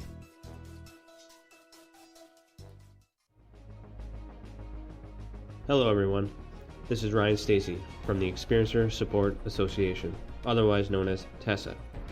We're glad to team up with Spaced Out Radio to help investigate your experiences on the SOR Sightlines Report. Together, we'll investigate the strange sightings and occurrences you've had. We're looking for answers just like you. So fill out a Sightlines report on the Spaced Out Radio website and let's figure out what's going on together. Need that weekend's supernatural fix? Look no further than Spaced Out Saturday right here at spacedoutradio.com. I'm Stacey Edwards. And I'm John Edwards. Each Saturday night, Stacey and I are going to bring you the best in paranormal, cryptids, UFOs, you name it, and we're going there. It's all about the experience and to share the knowledge with all of you. So tune us in every Saturday night on Spaced Out Saturdays, starting at 9:06 p.m. Pacific, 12:06 a.m. Eastern, only at spacedoutradio.com. Hello, space travelers. It's me again, Carl. Don't forget to join the Space Travelers Club for just $5 a month and follow Spaced Out Radio on Twitter at Spaced Out Radio. Our Instagram, Dave Scott SOR. Our Facebook page is Spaced Out Radio Show. Our archives are free at youtube.com/Spaced Out Radio. Come woo it up with Spaced Out Radio today. Bye!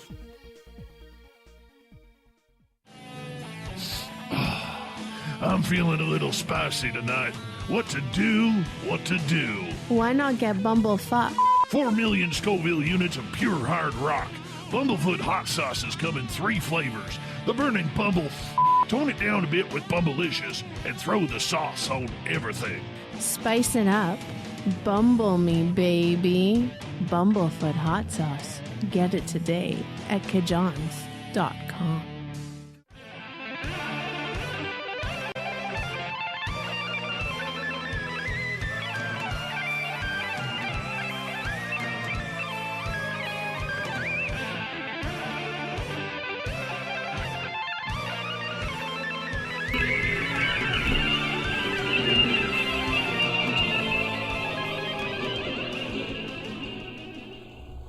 And we are back with Willy Hassell.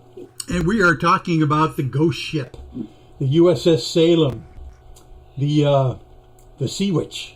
Fascinating stuff. You know, Willy, I think we would be a little remiss if we didn't at least mention that today's date, by the way, November 22nd, is the anniversary date of the JFK assassination. Yeah, in 1963. I know you're old enough. Where were you at that time? Everyone remembers where they were. I'll tell you where I was if you want me to start, but I thought I'd ask. Yeah, I know. It's funny. That is just one of those things that everybody remembers. I was in grammar school, and I believe it was 4th grade. Yeah. It might have been 5th, somewhere around there. Yeah. And the principal's son happened to be out sick that day, and he heard it on TV, so he called his mother, and they announced it and sent everybody home from school. And yeah, I remember that very well. What school was that? Do you remember where you were? That was the Central School in West Newbury, Massachusetts. Yeah. And very similarly, I was in the 5th grade in New York City at Agnes Russell School on the campus of Columbia University, where my dad was attending a doctoral program, and all of the children of the students at Columbia got to go to a private school on campus. And it was right there. Our classroom looked over Broadway in New York City, in Manhattan, Broadway and about 121st Street, west 121st Street. And literally we had that summer waved at President Kennedy as he was coming by in a motorcade from our school windows. That's how impressed we were, who he was. Right. All of a sudden, in the middle of class, I remember, the school principal comes running into my 5th grade classroom because our classroom just happened to have the audio-video cart with the television set that would roll around from classroom to classroom, right? I remember that. You had to kind of sign it out. It just happened to be in our classroom. And so the entire school, literally, and all the teachers, the principal ended up in our classroom watching the whole thing. It was quite an event. Yeah, it was. Yeah. What a shock. Yeah, very sad event. And they still have not released all the information that they have in that regard about what the FBI knew, the CIA knew, and all that kind of stuff, and the cover-up. So I'm quite an assassination conspiracy theorist aficionado myself. Oh, yeah. I don't think they're ever going to release that information. Yeah. It's going to be quite shocking, I think, if it ever does get confirmed, what really happened, because there were so many people that literally had an axe to grind that could have been involved. Yeah, so you think it was a government conspiracy, do you? Yeah, I do. All the information that I am seeing points to a quite a big conspiracy between the CIA and the FBI, and of course using the mob, the Corsicans from France, the sharpshooters. There were maybe a nest of 4 or 5 nests, from what I gather, of shooters. So they had tried earlier, I believe, from what I hear, in Chicago and then in Miami prior to that, and finally everything seemed to come together in Dallas. Mm. Yeah, it's terrible. Since you're on conspiracy, what do you think about 9/11? Inside job. Terrible. Doesn't make any sense that 2 twin tower steel towers would collapse like that. No. Almost in free fall motion. You see videos of buildings that imploded, and then you put that up next to the video of the towers, and it's exactly the same thing. Yeah. I'll never believe that came down because of the planes. Yeah, and then of course you've got the press talking about building number 7 having just come down, and it's still standing right behind the reporter that's giving that news report. Right, yep. So what's up with that after the fact? So anyway, all sorts of conspiracy theories out there that literally, if you get enough time and effort to put into them, they're not really that conspiracy. There are just a lot of cover-ups going on. Yeah. Well, fascinating stuff.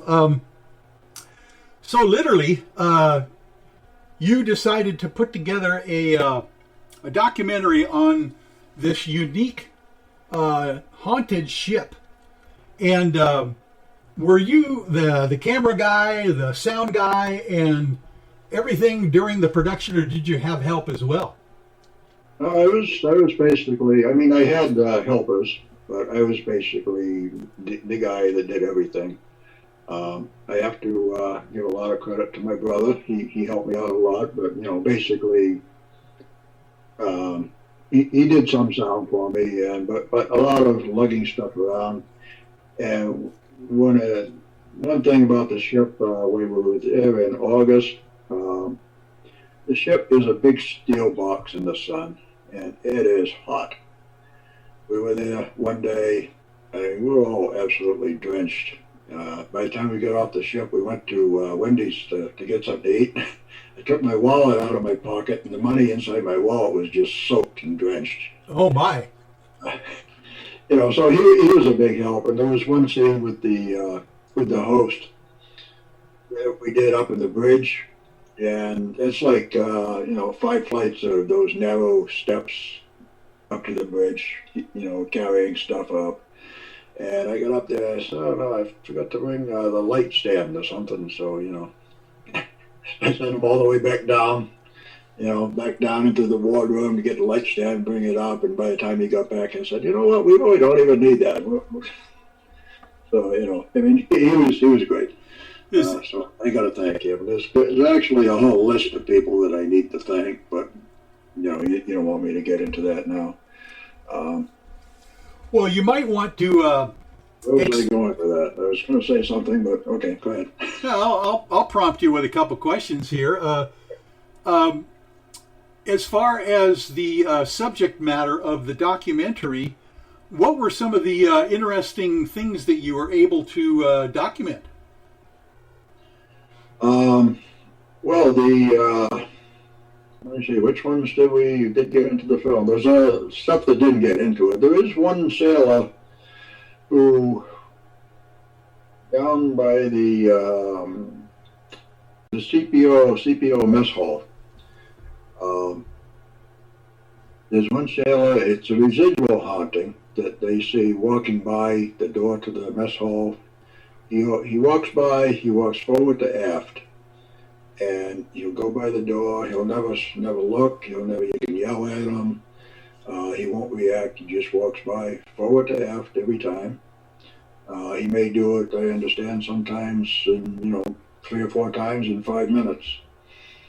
I've never seen him myself, but during the filming, we did experience different things. One of the crew members saw a shadow figure across one of the corridors. We saw strange like white mists floating around the corridors. We all heard phantom footsteps. I had that more than once when we were aboard the ship. Is that right? You actually know that there were nobody else on the ship that would be making those noises, huh? Yeah, we know. It's actually a pretty common thing. A lot of times they will hear running up on the deck, and if you've ever been on the ship, to run on the deck at night in the dark, you'd kill yourself. And there have been more than one case when they've heard this and they know there was nobody else on the ship. I was down there one night. I was actually filming in a different part of the ship, and they were doing an investigation in the CPO mess. And at one point I stopped in and I investigated with them for a little while. And we all heard the phantom footsteps up on the deck. So we knew there was nobody up there. So I got up and I was going to go topside and take a look to make sure. I got 30 feet down the hall, and I ran into some other investigators, and they said, "Did you hear the footsteps?" And I said, "Yeah, I just heard them up on the deck." And they said, "No, we didn't hear them on the deck. We heard them. They just came from where you just came out of, running right towards us." Oh, wow. So we all heard the steps, but they heard them in a totally different place than the rest of us did.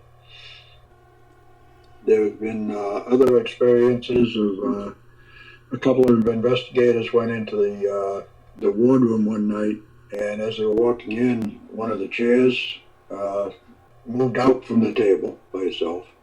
So they were heading over towards the chair to see what was going on, and just as they were doing that, on the opposite side of the room, another chair moved out and tipped over. And they said, "Well, something's going on here." And so they were, investigating that, and then all of a sudden, the dentist's office, which is right across the hallway from there, you could hear the drill in the dentist's office start up. So something was running around, trying to get their attention. Wow! They've seen other figures, shadow figures, and full body apparitions walk by the doorways. They've gotten EVPs. There was one really good one which we did use in the film. They were investigating the operating room. Most of the ship, there is one section that they have turned into a museum, but most of the ship is just like it was back in when it was in service. It's like going back in time on the ship. And the operating room is one of those places. So they were going to investigate in the operating room, and for some reason the door was locked, which it normally wasn't. And so they were trying to figure out, well, how are we going to get in there? And one of the investigators had a recorder running, And she didn't hear it at the time, but on review of the recorder, Don or somebody said, well, how are we going to get in there? And all of a sudden there was a young girl's voice. I think it was a girl, probably like 10, 12 years old, something like that. In a very fast voice, she says, how would you get there? And it was one of the clearest EVPs I've ever heard. Oh, my. It was very strange. Yeah. So they get a lot of activity. And have you ever been able to corroborate any contact or ongoing conversation with this stuff, or is it just an EVP that might not have anything to do with what you're asking? I haven't personally, but they have, yes. They have pretty much confirmed who some of the spirits are from the records of the ship. Yeah. There was one case, the first time Don ever went on the ship, he went back to the third mess, the mess hall, and he was kind of taunting, which he shouldn't have been doing, but he was new. And there was supposedly a spirit back there who was kind of grumpy. And so he called him out, and, he says, I think you're some kind of a badass. Well, I'm a bigger badass than you ever were. If you've got something, let's, bring it on. And nothing happened for that night. It wasn't until a couple of years later that he was investigating again. He was leading the groups now, and he had a psychic with him, a very good psychic. And, well, first of all, they were back in the mess hall again. And he said his back, all of a sudden, it turned just icy cold, like he was leaning against a block of ice. And the psychic says to him, he's here. I said, well, what do you mean? Who's here? What are you talking about? He says, he's here, and he's laughing at us. Except for you, he says. He hates you because you disrespected him. And that part is in the video, but then there was a little more to it that actually didn't get in. After that, they went back to investigating, and Don was just standing there, and he wasn't moving. And after a few minutes, I guess it took about 20 minutes, the other woman walked over to him and tapped him on the shoulder and said, are you okay? And he said, what do you mean, am I okay? Yeah, fine. Why are you asking? He says, you haven't moved. What do you mean I haven't moved? You've been standing there frozen for like 20 minutes. I said, come on, what are you talking about? And then all of a sudden he looked down and his fists were clenched so tight that his fingernails were digging in and his hands were bleeding. So he was in some kind of a trance. I don't know if the spirit had taken him over, but it was like, about 20 minutes worth of lost time, and he didn't even realize it until she tapped him on the shoulder and brought him out of it again. Wow. Now, I have never heard that as far as a ghost or haunting. The idea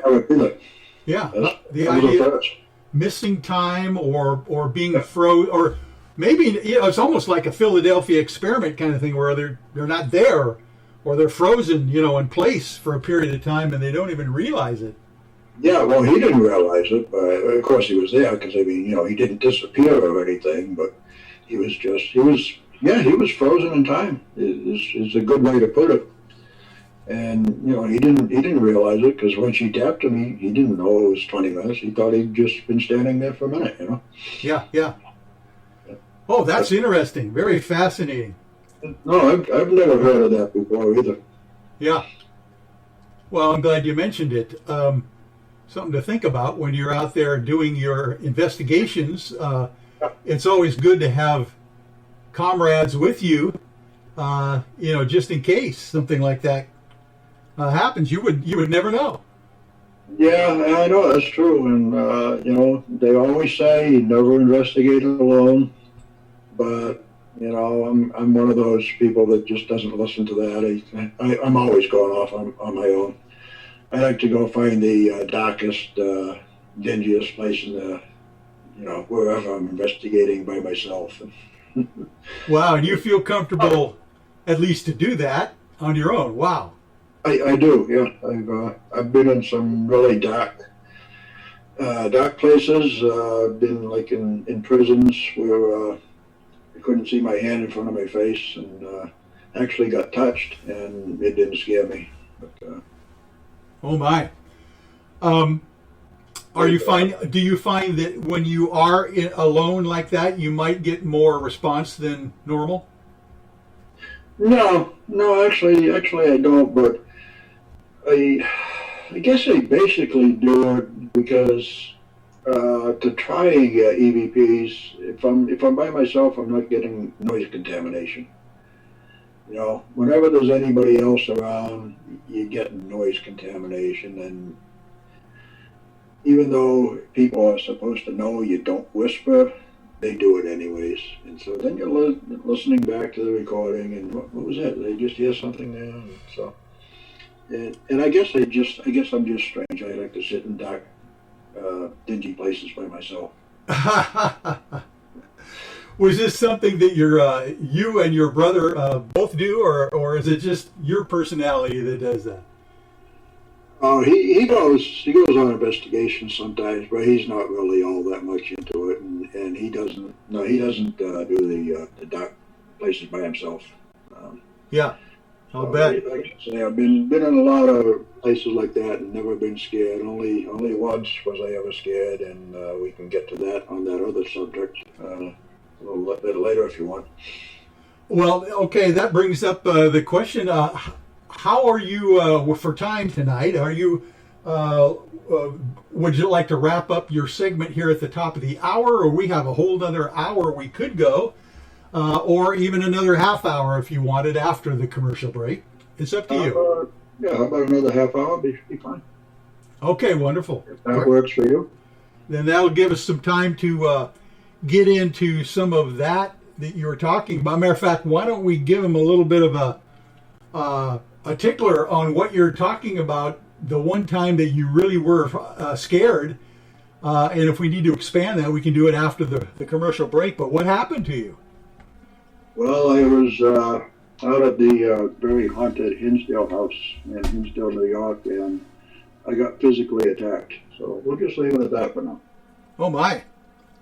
Do you have evidence, or was this just something that you no video evidence or anything. Well, witnesses after the fact. Oh, that's what I was wondering about that. Yeah, okay. Interesting. So the idea that it wasn't just your imagination, you were able to have some corroboration with other people involved, or at least watching what happened. Well, they didn't actually see what happened, but they saw me afterwards, and they knew something definitely happened. Yeah. Okay.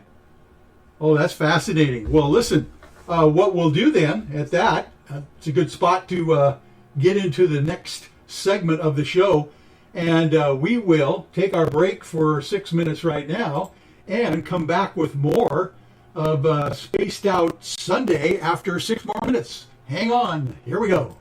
Hey, Space Travelers, this is John Resnick, founder of the Chive Charities. If you know anything about our website, you know we like to do things a little differently. We're not some faceless organization collecting money for a nebulous cause. Our donor dollars go directly toward life-improving items. Then we give those items directly to an underdog who needs it most. To become a donor with Spaced Out Radio's official charity, Chive Charities, just go to chivecharities.org/donate. Are you an experiencer of something strange that can't be explained? Do you want help finding out what's going on? I'm Ryan Stacy, head of the Experiencer Support Association, otherwise known as TESA. We've teamed up with Spaced Out Radio to investigate cases filled out in the SOR Sightlines report. We are independent and there's no cost to what we do. All we need is your experience. Let's find out what's happening together on the SOR Sightlines report. We are scouring the world for the most intriguing stories of your day. Take the time to read up on the SOR Newswire. where our team, led by Captain Shirk, will deliver to you some of the best paranormal and supernatural news, along with some stories that will blow your mind from the weird to the wacky. It's the news outside the news that piques interest, and that's what we're looking to deliver to you. The SOR Newswire, only at spacedoutradio.com.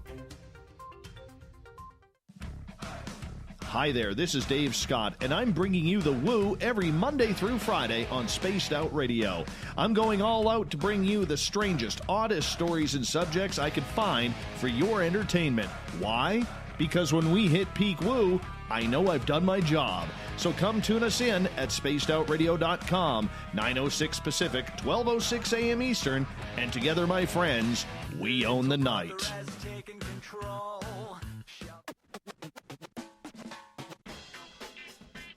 The SOR Vault is open for business, and do we have some cool swag for you to pick up? All you have to do is head over to our website and click on the SOR Vault. You have a variety of cool logos to choose from, and put them on anything you want. T-shirts, hoodies, hats, coffee mugs, you name it, we can get it to you. So do your shopping by supporting the store you love. Get your Spaced Out Radio swag at the SOR Vault today.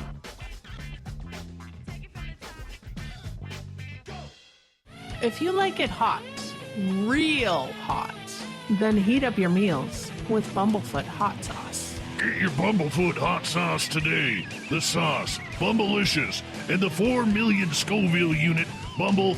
We're going in hot, real hot, coming out even hotter. Keep the milk nearby and tantalize your taste buds tonight. Bumblefoot hot sauce, available now at kajans.com. Hello, space travelers. It's me again, Carl. Don't forget to join the Space Travelers Club for just $5 a month and follow Spaced Out Radio on Twitter at Spaced Out Radio. Our Instagram, Dave Scott SOR. Our Facebook page is Spaced Out Radio Show. Our archives are free at youtube.com/Spaced Out Radio. Come woo it up with Spaced Out Radio today. Bye!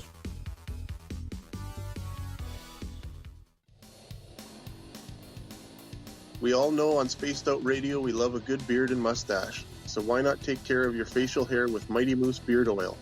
Made in Canada, we're taking care of beards and stashes around the world. We use 100% natural ingredients with our oils and balms to make your whiskers feel silky smooth. Use promo code SOR2019 at MightyMooseBeard.com today.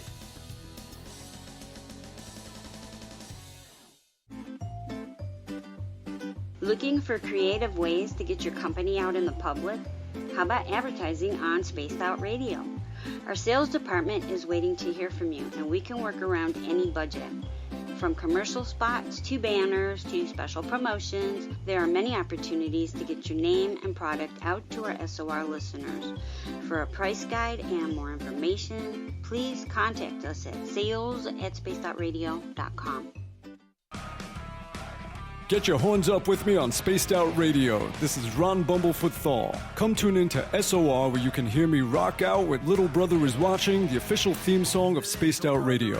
And then come on over to bumblefoot.com where you can find out about my tour schedule, my music, and everything else. Bumblefoot.com keeps you up to date on what I'm doing and the best way to stay in touch with my music and music camps. Sign up for my newsletter at bumblefoot.com and remember, Little Brother is Watching. Hi, this is Amber Beckrud, and I want to invite you to subscribe to our YouTube channel where we store all of the SOR show archives for free. And as an added bonus, every 2 weeks I'm posting brand new content on Cryptid Tales, where I will get into some of the spookier legends and folklore from around the world and tell the stories that go with them. Find us at youtube.com/Spaced Out Radio and check out Cryptid Tales today. Drop a comment and let me know what you want to hear. See you there. For the price of 1 cup of coffee a month, you can become an SOR Space Traveler. The Space Travelers Club is a place where you can interact with other listeners, either live during the show or on our great forum. We want your stories, pictures, comments, and ideas. You'll get live video streams, exclusive content, and be a part of our newsletter. Stay in touch with everything SOR. The Space Travelers Club is just $5 a month at spacedoutradio.com. Hey, Hey everyone, I'm John Edwards. And I'm Stacey Edwards. Together, we're taking over Saturday nights on Spaced Out Radio, where we're going to bring our own experiences of the paranormal and talk to the best people we can find to help bring you answers to your strange tales. We're here to entertain your need for weekend woo! So tune us in at spacedoutradio.com starting at 9:06 Pacific, 12:06 a.m. Eastern, where we can all get a little spooky together. Spaced Out Saturday nights right here at spacedoutradio.com.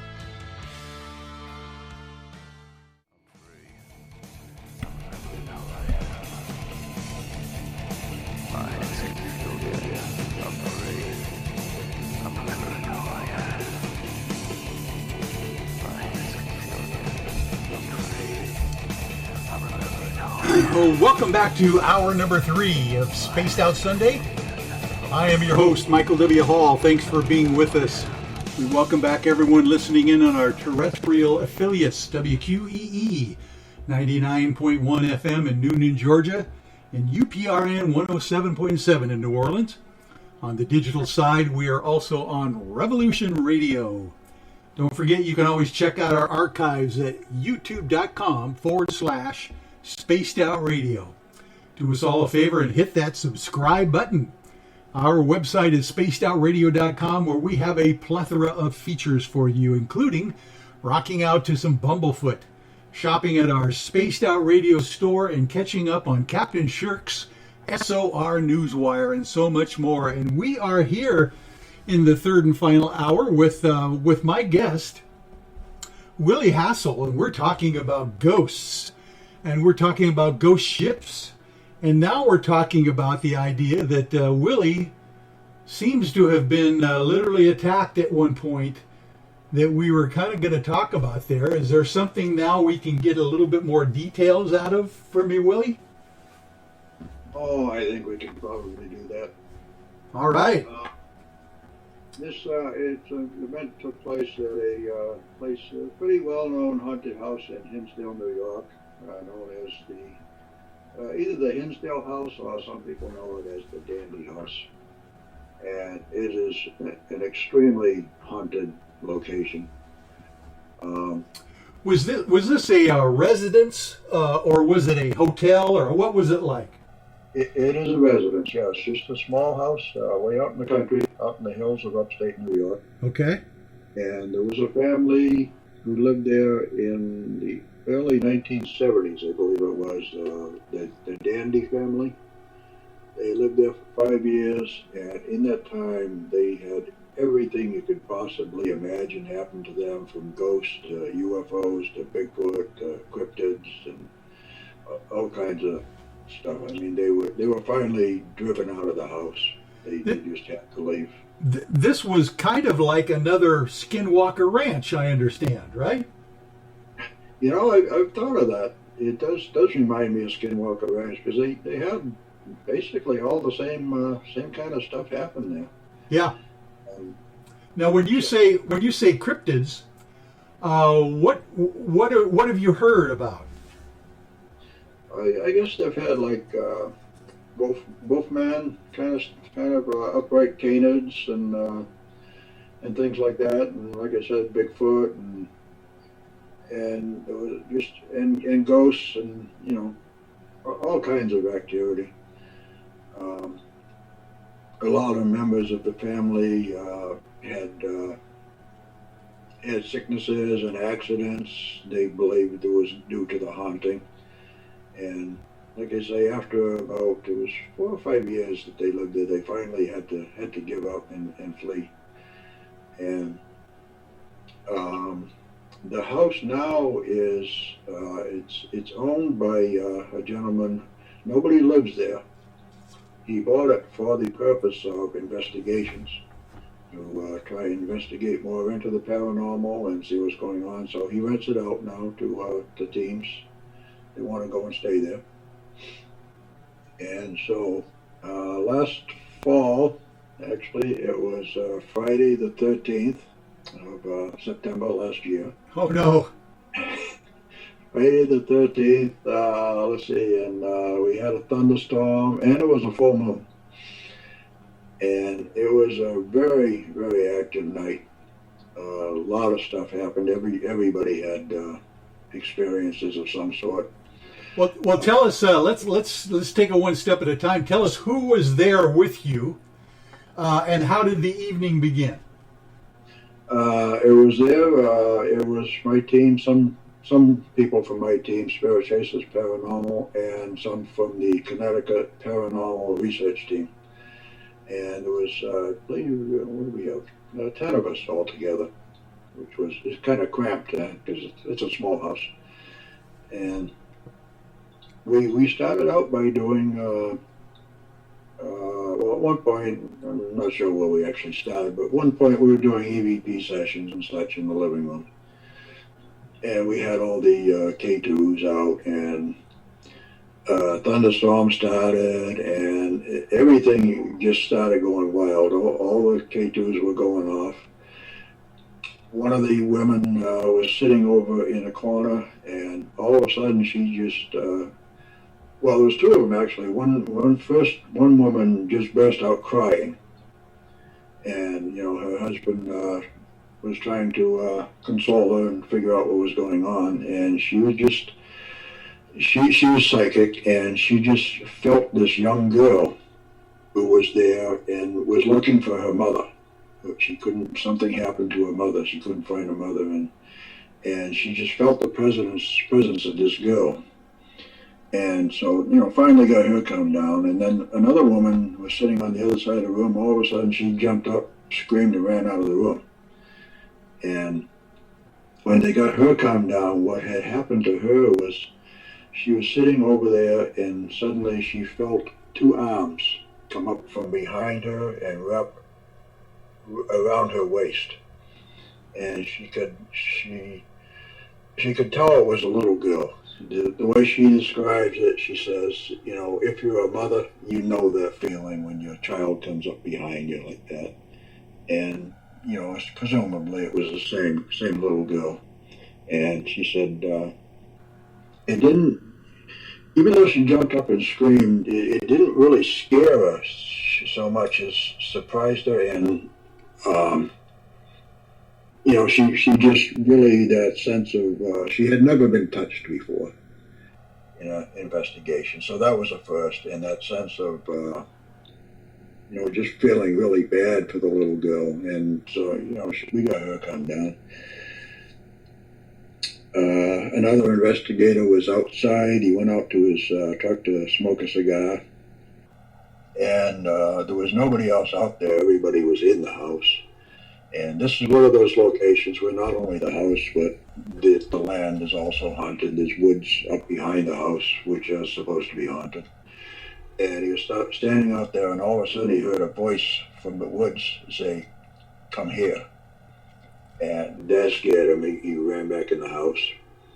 And it turns out that the story is supposed to be that there is something, not necessarily someone, but something in the woods that can't come into the house unless it comes in with somebody.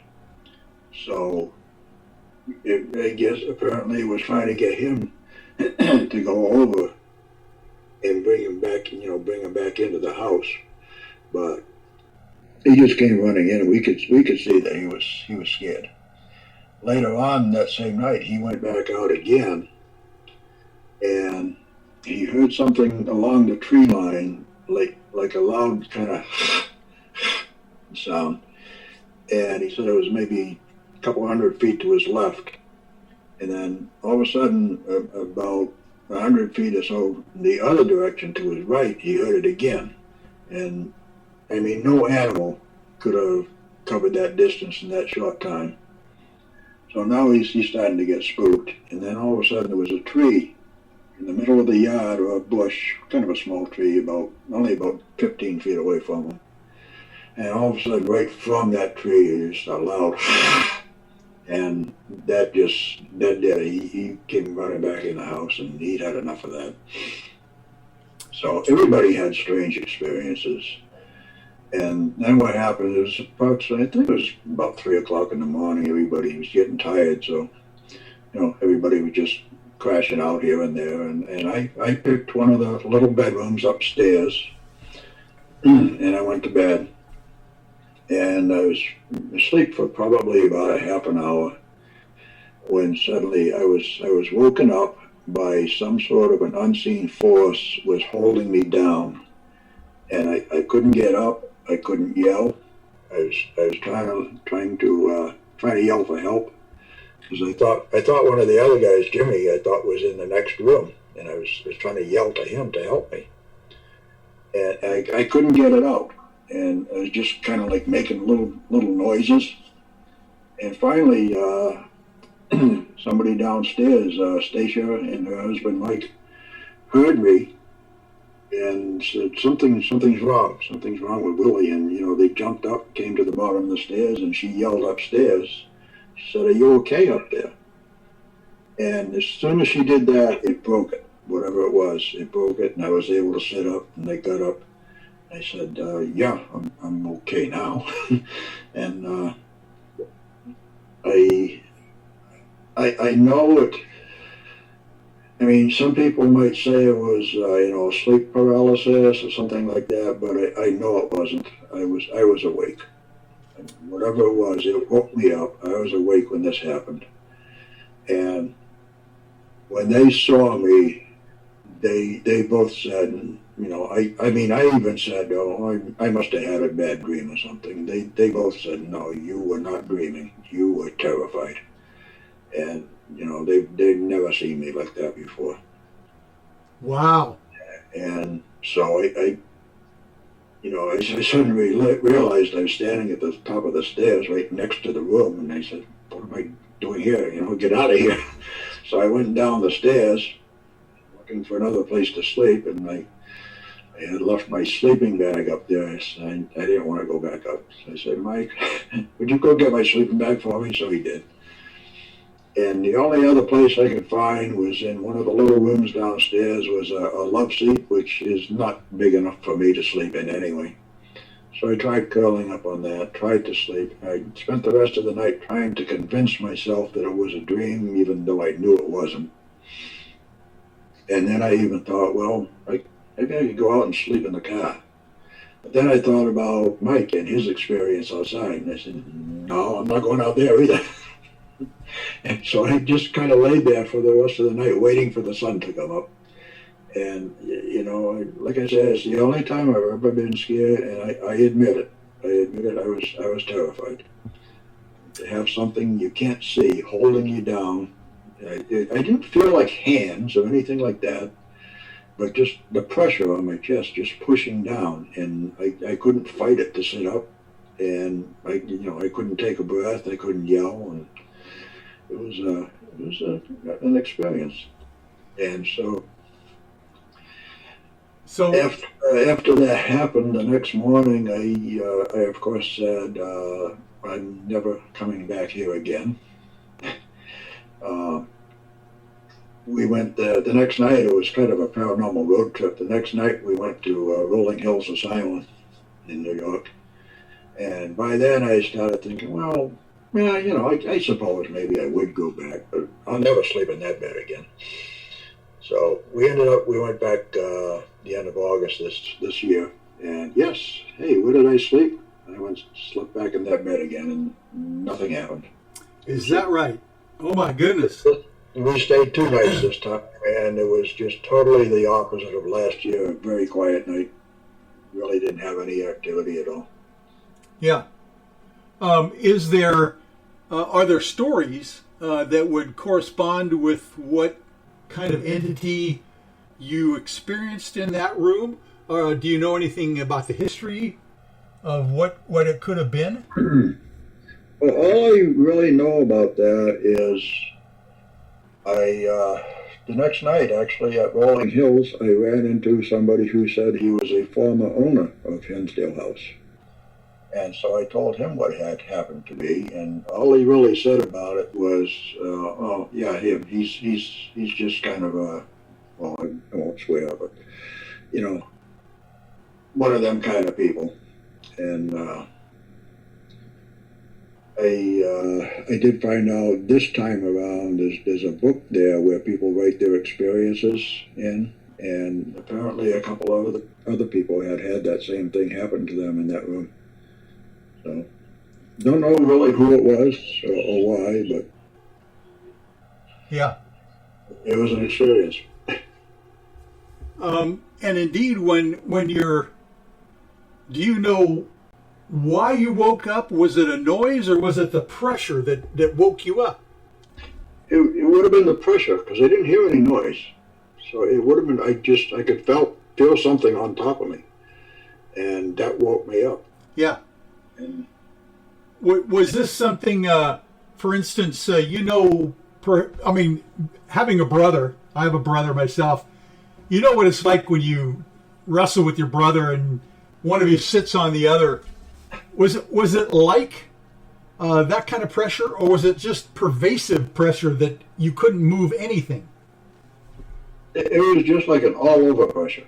Okay. I couldn't move any part of my body. It wasn't like it was just on my chest or on an arm or something like that. It was all over. Yeah. I just couldn't move at all. I could kind of like halfway get up onto one elbow, but that was about it. And then just being pushed back down again.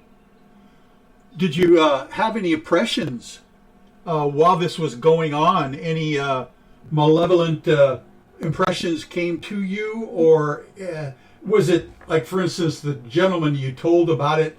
He kind of sounds like he was used to it and it didn't bother him so much. Did you have any impressions of the experience? You mean of like impressions of an entity that was doing it? You mean? Yeah. Or what would this have been, for instance, demonic? Or would this have been just a spirit that's like giving you a hard time, or any impression at all? Well, I would say just a spirit giving me a hard time, just screwing with me, because personally I don't believe in demons, so that one wouldn't work for me. Interesting. So you seem to have some, at least, protocols that would protect you from anything supernatural. People tell me, well, especially, I mentioned Lynn, who was my co-host on the radio show. She's part of Spirit Chasers too. And she always tells me I'm crazy because I don't do anything for protection when I go into these places. But I really, honestly, don't feel like I need it. That was a scary experience, but looking back on it, I don't think it was a dangerous experience. Although, had they not come to the stairs and yelled up, and who knows what might have happened after that. But maybe I'm just being foolish and lucky. But it seems interesting to me, Willie, that your friends were downstairs in another room and they heard something. You in distress upstairs? Yeah, exactly. Yeah. Even though you couldn't say anything, for some reason they knew you were in trouble. Well, I was making noise. I just couldn't get out the actual, yell to help. But I was making, trying to yell kind of noises. Ah. And they heard that. Wow, that is lucky. I guess. Who knows? Yeah, who knows? I don't know. Oh, my word. Well, you mentioned earlier that you're working on a new project. You might want to tell us a little bit about that before we run out of time here. That'd be interesting to know. Well, that would be a documentary on that house, the Hinsdale Dandy House.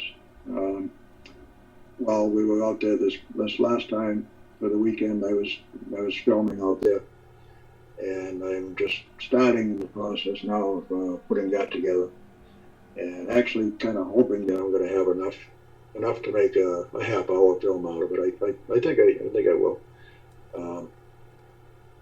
because there is a lot of history to the house to be dug in and turned up, and yeah. Well, obviously you had some experiences there that you need to relate to the public in this documentary, and I would imagine you could have some good interviews with some of your compatriots as well, that what they saw. Yeah, that's basically what we did. We filmed interviews of everybody with their experiences. Yeah. Oh, that's fascinating stuff. Is this kind of something you have to go back to get more footage, or do you think you've got enough at this point?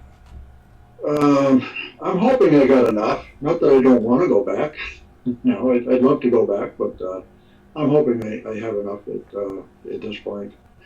And the owner of the house has agreed to do an interview for me, so I can get some information from him, and basically have like sound bites for the video from him. Yeah, are you a little more into the history? Are you able to do Zoom interviews as well, so you don't have to travel so much, or how do you do that? Yeah, I can do that. Zoom. Actually, I prefer Skype myself, but yeah. Either way, I can do that. So I don't have to go back out there, although, like I said, I wouldn't mind going back out. Yeah. And you do your own post-production, editing, and all that? I do, yep. How did you learn that skill? I mean, that's quite a skill. I'm still learning. Self-taught. I just how-to videos on YouTube, basically, and a lot of stuff like that. And I've taken a couple of online courses in video editing. So, is there a specific software for editing that you like to use? What are you familiar with? Well, I have been using Adobe Premiere up until now, but I just changed, and now I'm using DaVinci Resolve, and the Adobe. I'm sure most people are probably familiar with it. They have this they call it the Creative Cloud, and basically you have to pay every month a subscription, and that, to me, just gets too expensive. So the other one, I can just buy outright one time, and I'm done with it. Yeah. And I think it's just as good. Then you get to take your time, obviously, and do it the way you want to do it, and not have to worry about the cost. That's good. Right. Yeah. Fascinating stuff. So you do not have a website currently, but how would people be able to come and find your material? Well, I am on Facebook, Willy Hassell. That's Hassell, and as far as I know, I'm the only Willy Hassell on Facebook. And we also have a Spirit Chasers Paranormal Facebook page. That is Spirit Chasers Paranormal NH. And even though we're still on hiatus, there is a Spirit Radio, the Paranormal Experience Facebook page. And like I say, the radio shows are still available on iTunes, Stitcher, Buzzsprout, all of those podcast platforms. And a lot of them are on YouTube. A lot of the shows that we recorded them in the radio station, but I also a lot of times took cameras in and we filmed the shows too. So there's video of a lot of shows, and there is about a year's worth of Edge of Reality TV shows on YouTube, and Soul of the SeaWitch is on YouTube. Right. Wonderful. And do you have a sponsor or any kind of advertiser that you would like to give shout out to at this point, or are they all self kind of like promoted? No sponsors on them. Although one, I do want to give a shout out to the Salem. It's like I say, actually technically the U.S. Navy still owns the ship, but it's leased by the USS Salem Association, and it is open as part of the United States Shipbuilding Museum in Quincy, Mass. And the website for that, I believe, is uss-salem.org, and they are also on Facebook. And it's a great place to just go and visit and for the history. And if you're interested in the paranormal part, if you go to USS Salem Facebook page, you probably find the link there, but if not, Greater Boston Paranormal Associates on Facebook is the ones that does the paranormal side, and they have a website which I believe is gbpa.com. I think that's it. But if you type in either one of them on Google, you'll find it. Yeah. It's a great place, great experience, and I just love helping them out. I just hope that the radio helps the ship get some more support.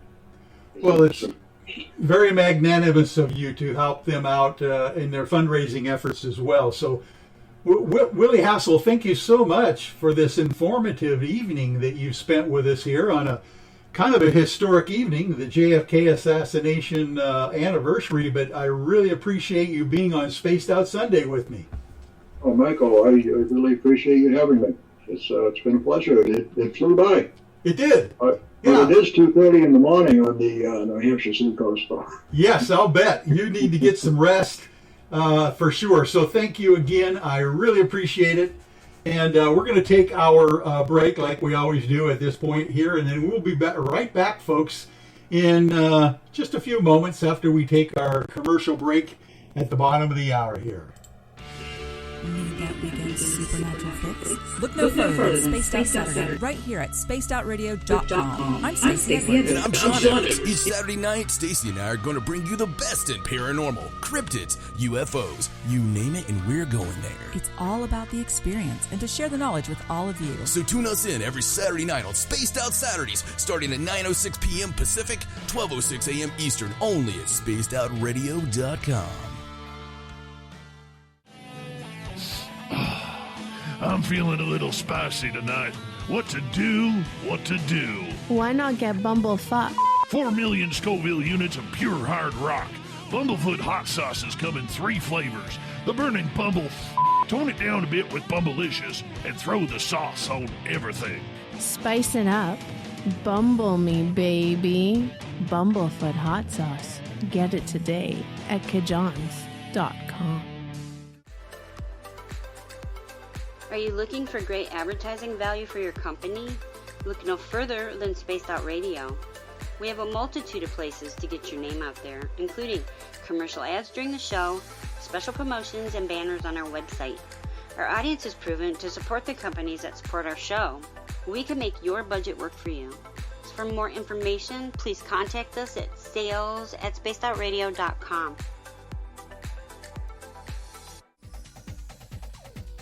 Hey everybody, the SOR Space Travelers is open. For just $5 a month, you can hang out with Dave and our crew privately in our members-only section. With your signing, you'll receive newsletters on what's going on with Spaced Out Radio. You'll have direct contact with the host during the show in our chat, live streaming videos, and a great forum for your posts and more. Become a space traveler now at spacedoutradio.com.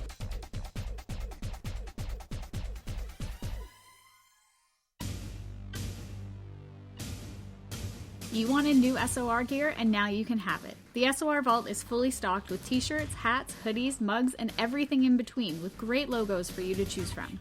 So head on over to spacedoutradio.com, click on the SOR Vault, and go shopping. Pricing is quite affordable, and you can look good representing your favorite show. So go to our website and pick up your new SOR wear at the SOR Vault today. Are you addicted to the woo? Good. Me too. This is Dave Scott, and you can woo it up with me every Monday through Friday, starting at 9:06 Pacific, 12:06 a.m. Eastern, for 3 hours of great entertainment in the subjects you love. UFOs, ghosts, cryptids, intuition. Yes, we hit it all 5 days a week. Look for us at spacedoutradio.com, where together, my friends, we own the night. At spacedoutradio.com, we are keeping you up to date on all the news with the SOR Newswire. Captain Shirk leads the team that is bringing you the news of the day and exclusive stories on everything paranormal and supernatural. It's free to read, it's updated daily, and it's right there for you. The SOR Newswire is a one-stop shop for the news of the day. Check it out at spacedoutradio.com today.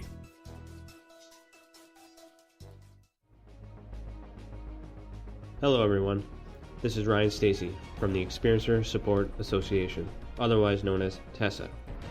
We're glad to team up with Spaced Out Radio to help investigate your experiences on the SOR Sightlines Report. Together, we'll investigate the strange sightings and occurrences you've had. We're looking for answers just like you. So fill out a Sightlines report on the Spaced Out Radio website and let's figure out what's going on together. Hey Spaced Out Radio fans, it's John Resig, founder of the Chive and Chive Charities. Our goal is to make the life of veterans, first responders, and those with rare medical conditions 10% happier. We do this by donating one grant item, ranging from dance to therapy programs to prosthetic limbs, to those who need it most. To contribute to Spaced Out Radio's official charity, head over to chivecharities.org and become a donor today. Hello, this is your guitar man, Ron Bumblefoot Thal, and I have to tell you, I love the response I get for Little Brother is Watching from Spaced Out Radio fans. It's amazing how music can inspire and make people think deeper about what's going on in the supernatural world.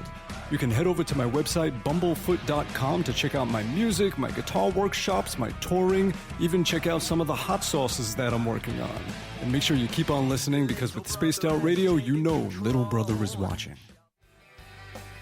From the heartlands of Canada to beards around the world, we know how to take care of you. Fill your follicles with the Mighty Moose Beard Oil. All our oils and balms are handmade and 100% natural ingredients because we care about your beard. And hey, use the promo code SOR2019 and get your Mighty Moose Beard Oil today. You can check us out on our website, mightymoosebeard.com.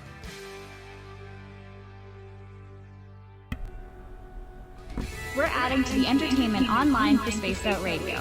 I'm Amber Beckford, and I want to invite you to subscribe to our YouTube channel and check out Cryptid Tales, where I will take you on a journey into some of the strangest legends and lore from around the world, relaying the stories to you of the strange creatures and experiences that people have had throughout time.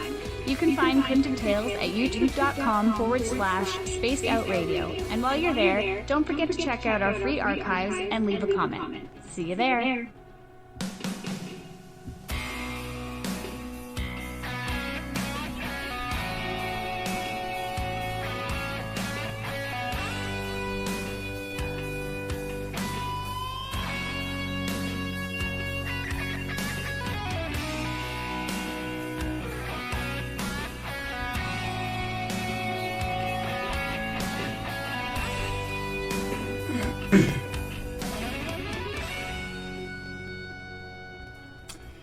And we are back on Space Out Sunday with the last segment of the show here. That was a fascinating interview we had with Willy Hassell.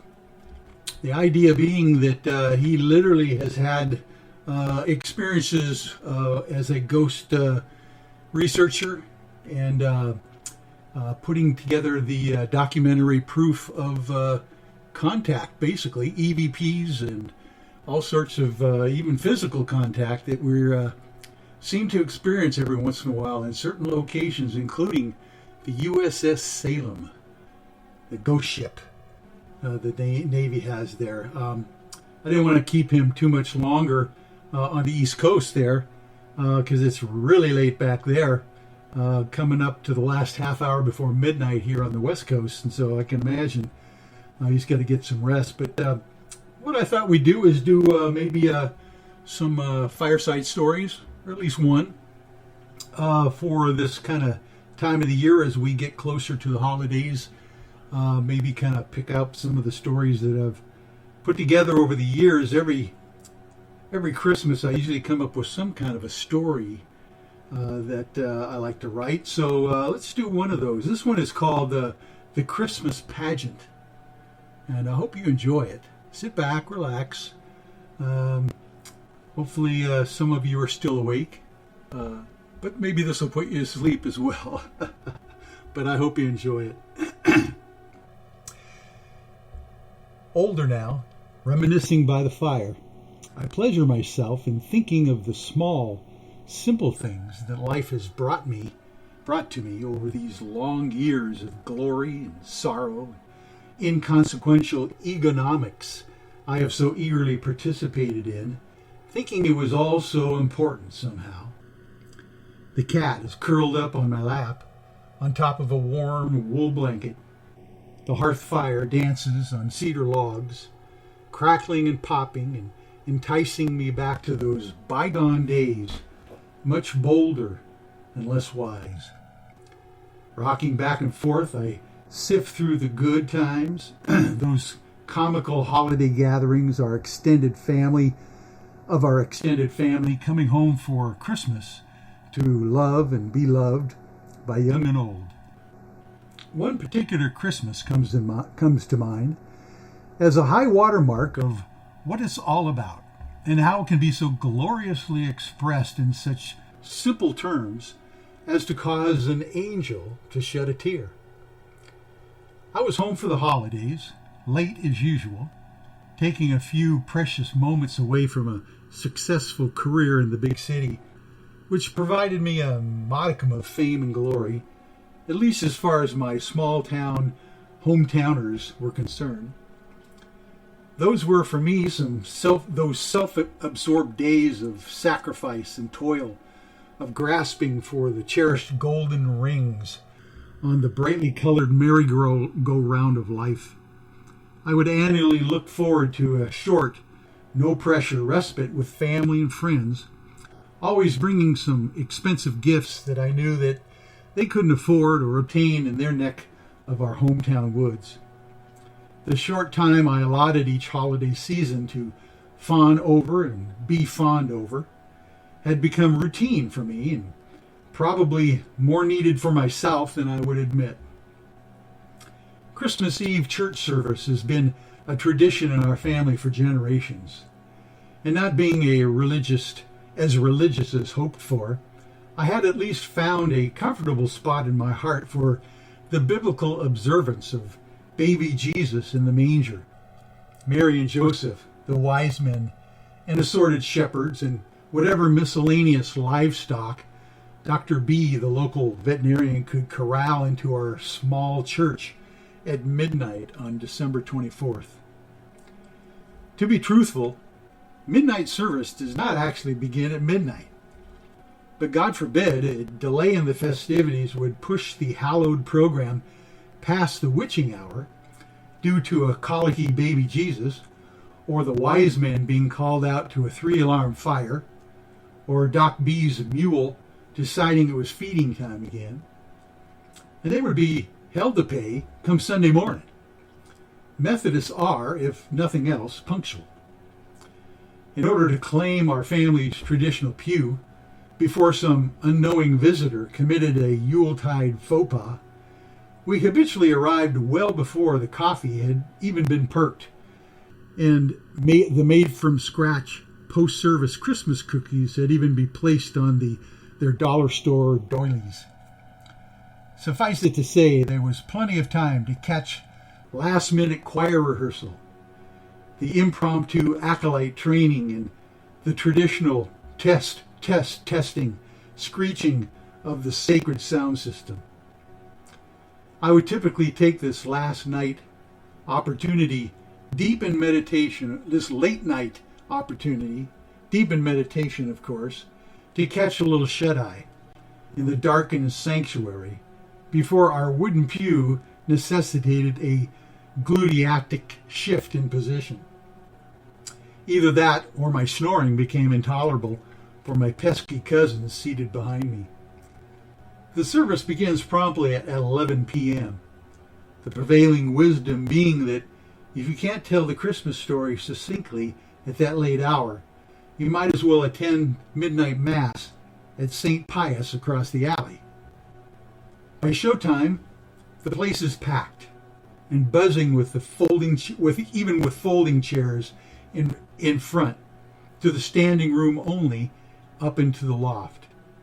It's always good sport to see how long it takes the nubile acolytes to light and then having to relight the tall candlesticks down the center aisle with every spinster's critical eye fixed upon them.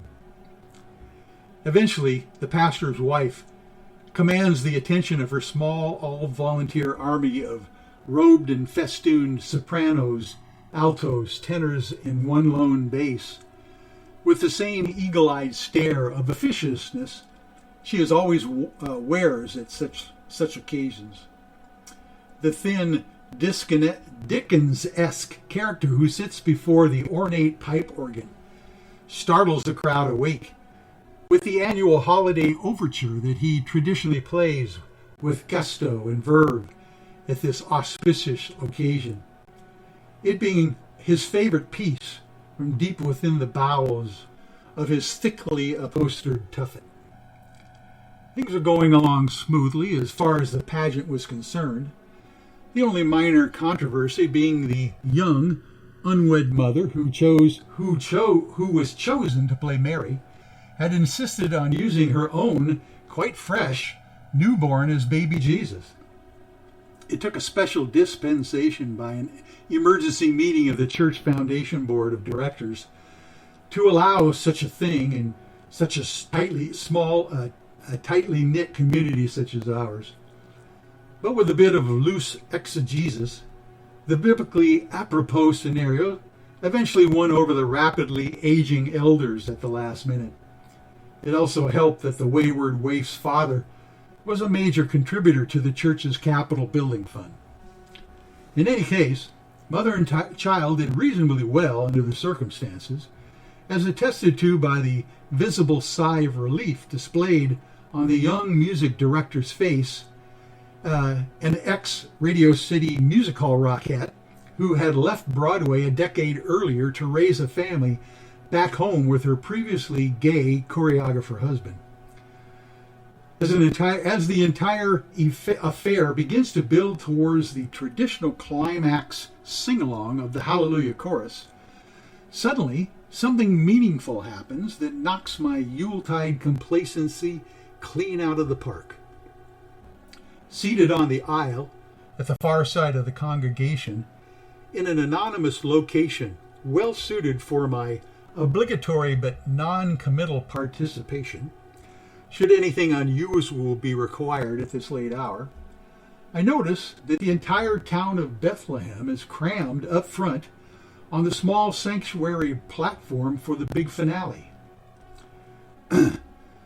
A shining Christmas star is gingerly lowered from a vintage split-cane fly rod operated by our retired pastor emeritus and notorious dry fly fisher, Pastor Erickson, incongruently dressed as a Roman centurion.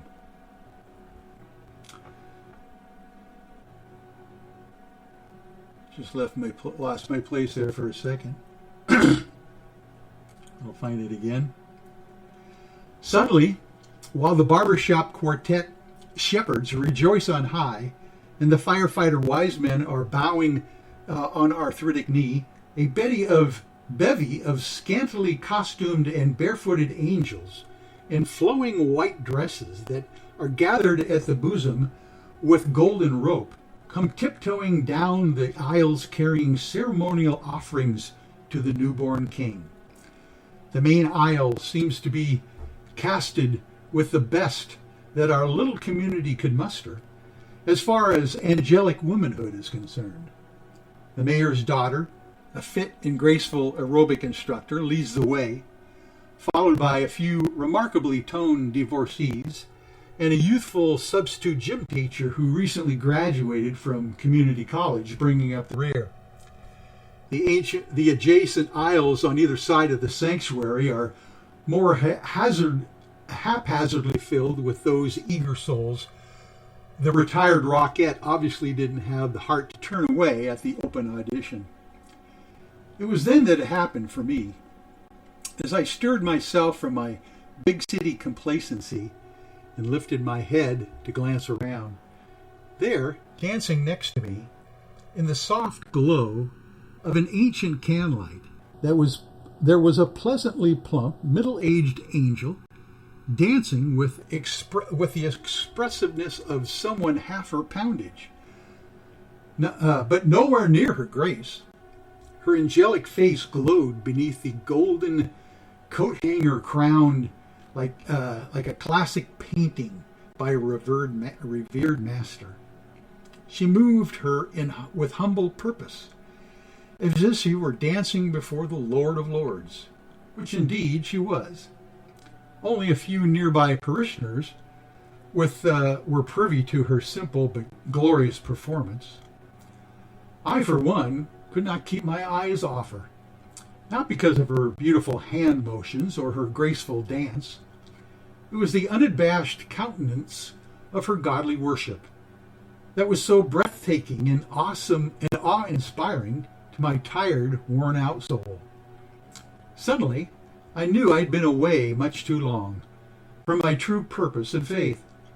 I'd become caught up in the big city rat race for so long, trying to be someone or something I am not, nor would ever be.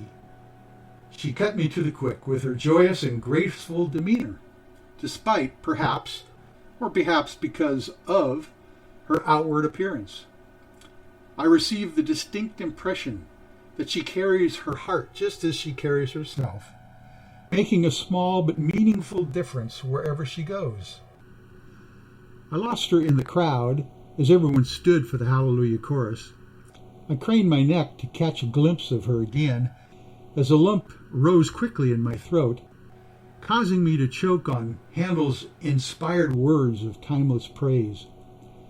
Suddenly, I felt grateful for everything I have, for the grace God has so undeservedly bestowed upon me, realizing how little I've given back in return. And now, as I gaze more wisely at the glowing embers of my life, rocking softly before the fire, I am truly grateful for the small, simple things that mean so very much. Merry Christmas. Okay, the Christmas pageant. Hope you enjoyed that. Oh, November 22nd, 2020. The anniversary of JFK's assassination. And of course, the beginning of the holiday season is coming up, so we'll be Thanksgiving next week. Thank you for joining me today, everyone. I really appreciate it. Hope you enjoyed Space It Out Sunday for another episode, and we will talk to you next week, shortly after Thanksgiving. Thank you again. Oh, I guess why not? Let's do the rest of the show and finish off with our bumper music.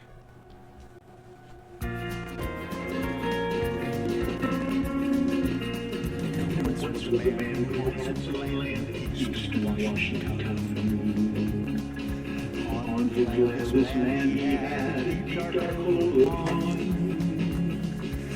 People came miles around to throw their trash down in to see the whole world and listen for its end. And then they got created for some awful land. They created and sent it down under the land. They get bells on and covered it up so never could be found. So no one ever know what's deep down the ground.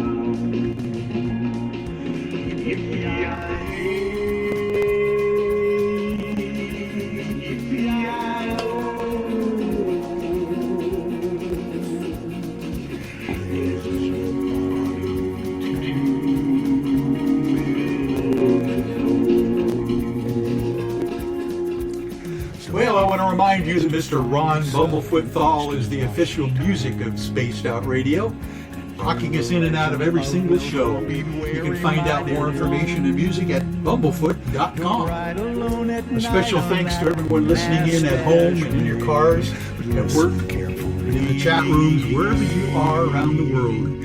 Remember, this show is currently copyrighted by Spaced Out Radio. and SOR Media Ventures Limited. Thanks for sharing your evening with us, folks, because together, my friends, we own the night. Good night, everyone. We'll see you next Sunday.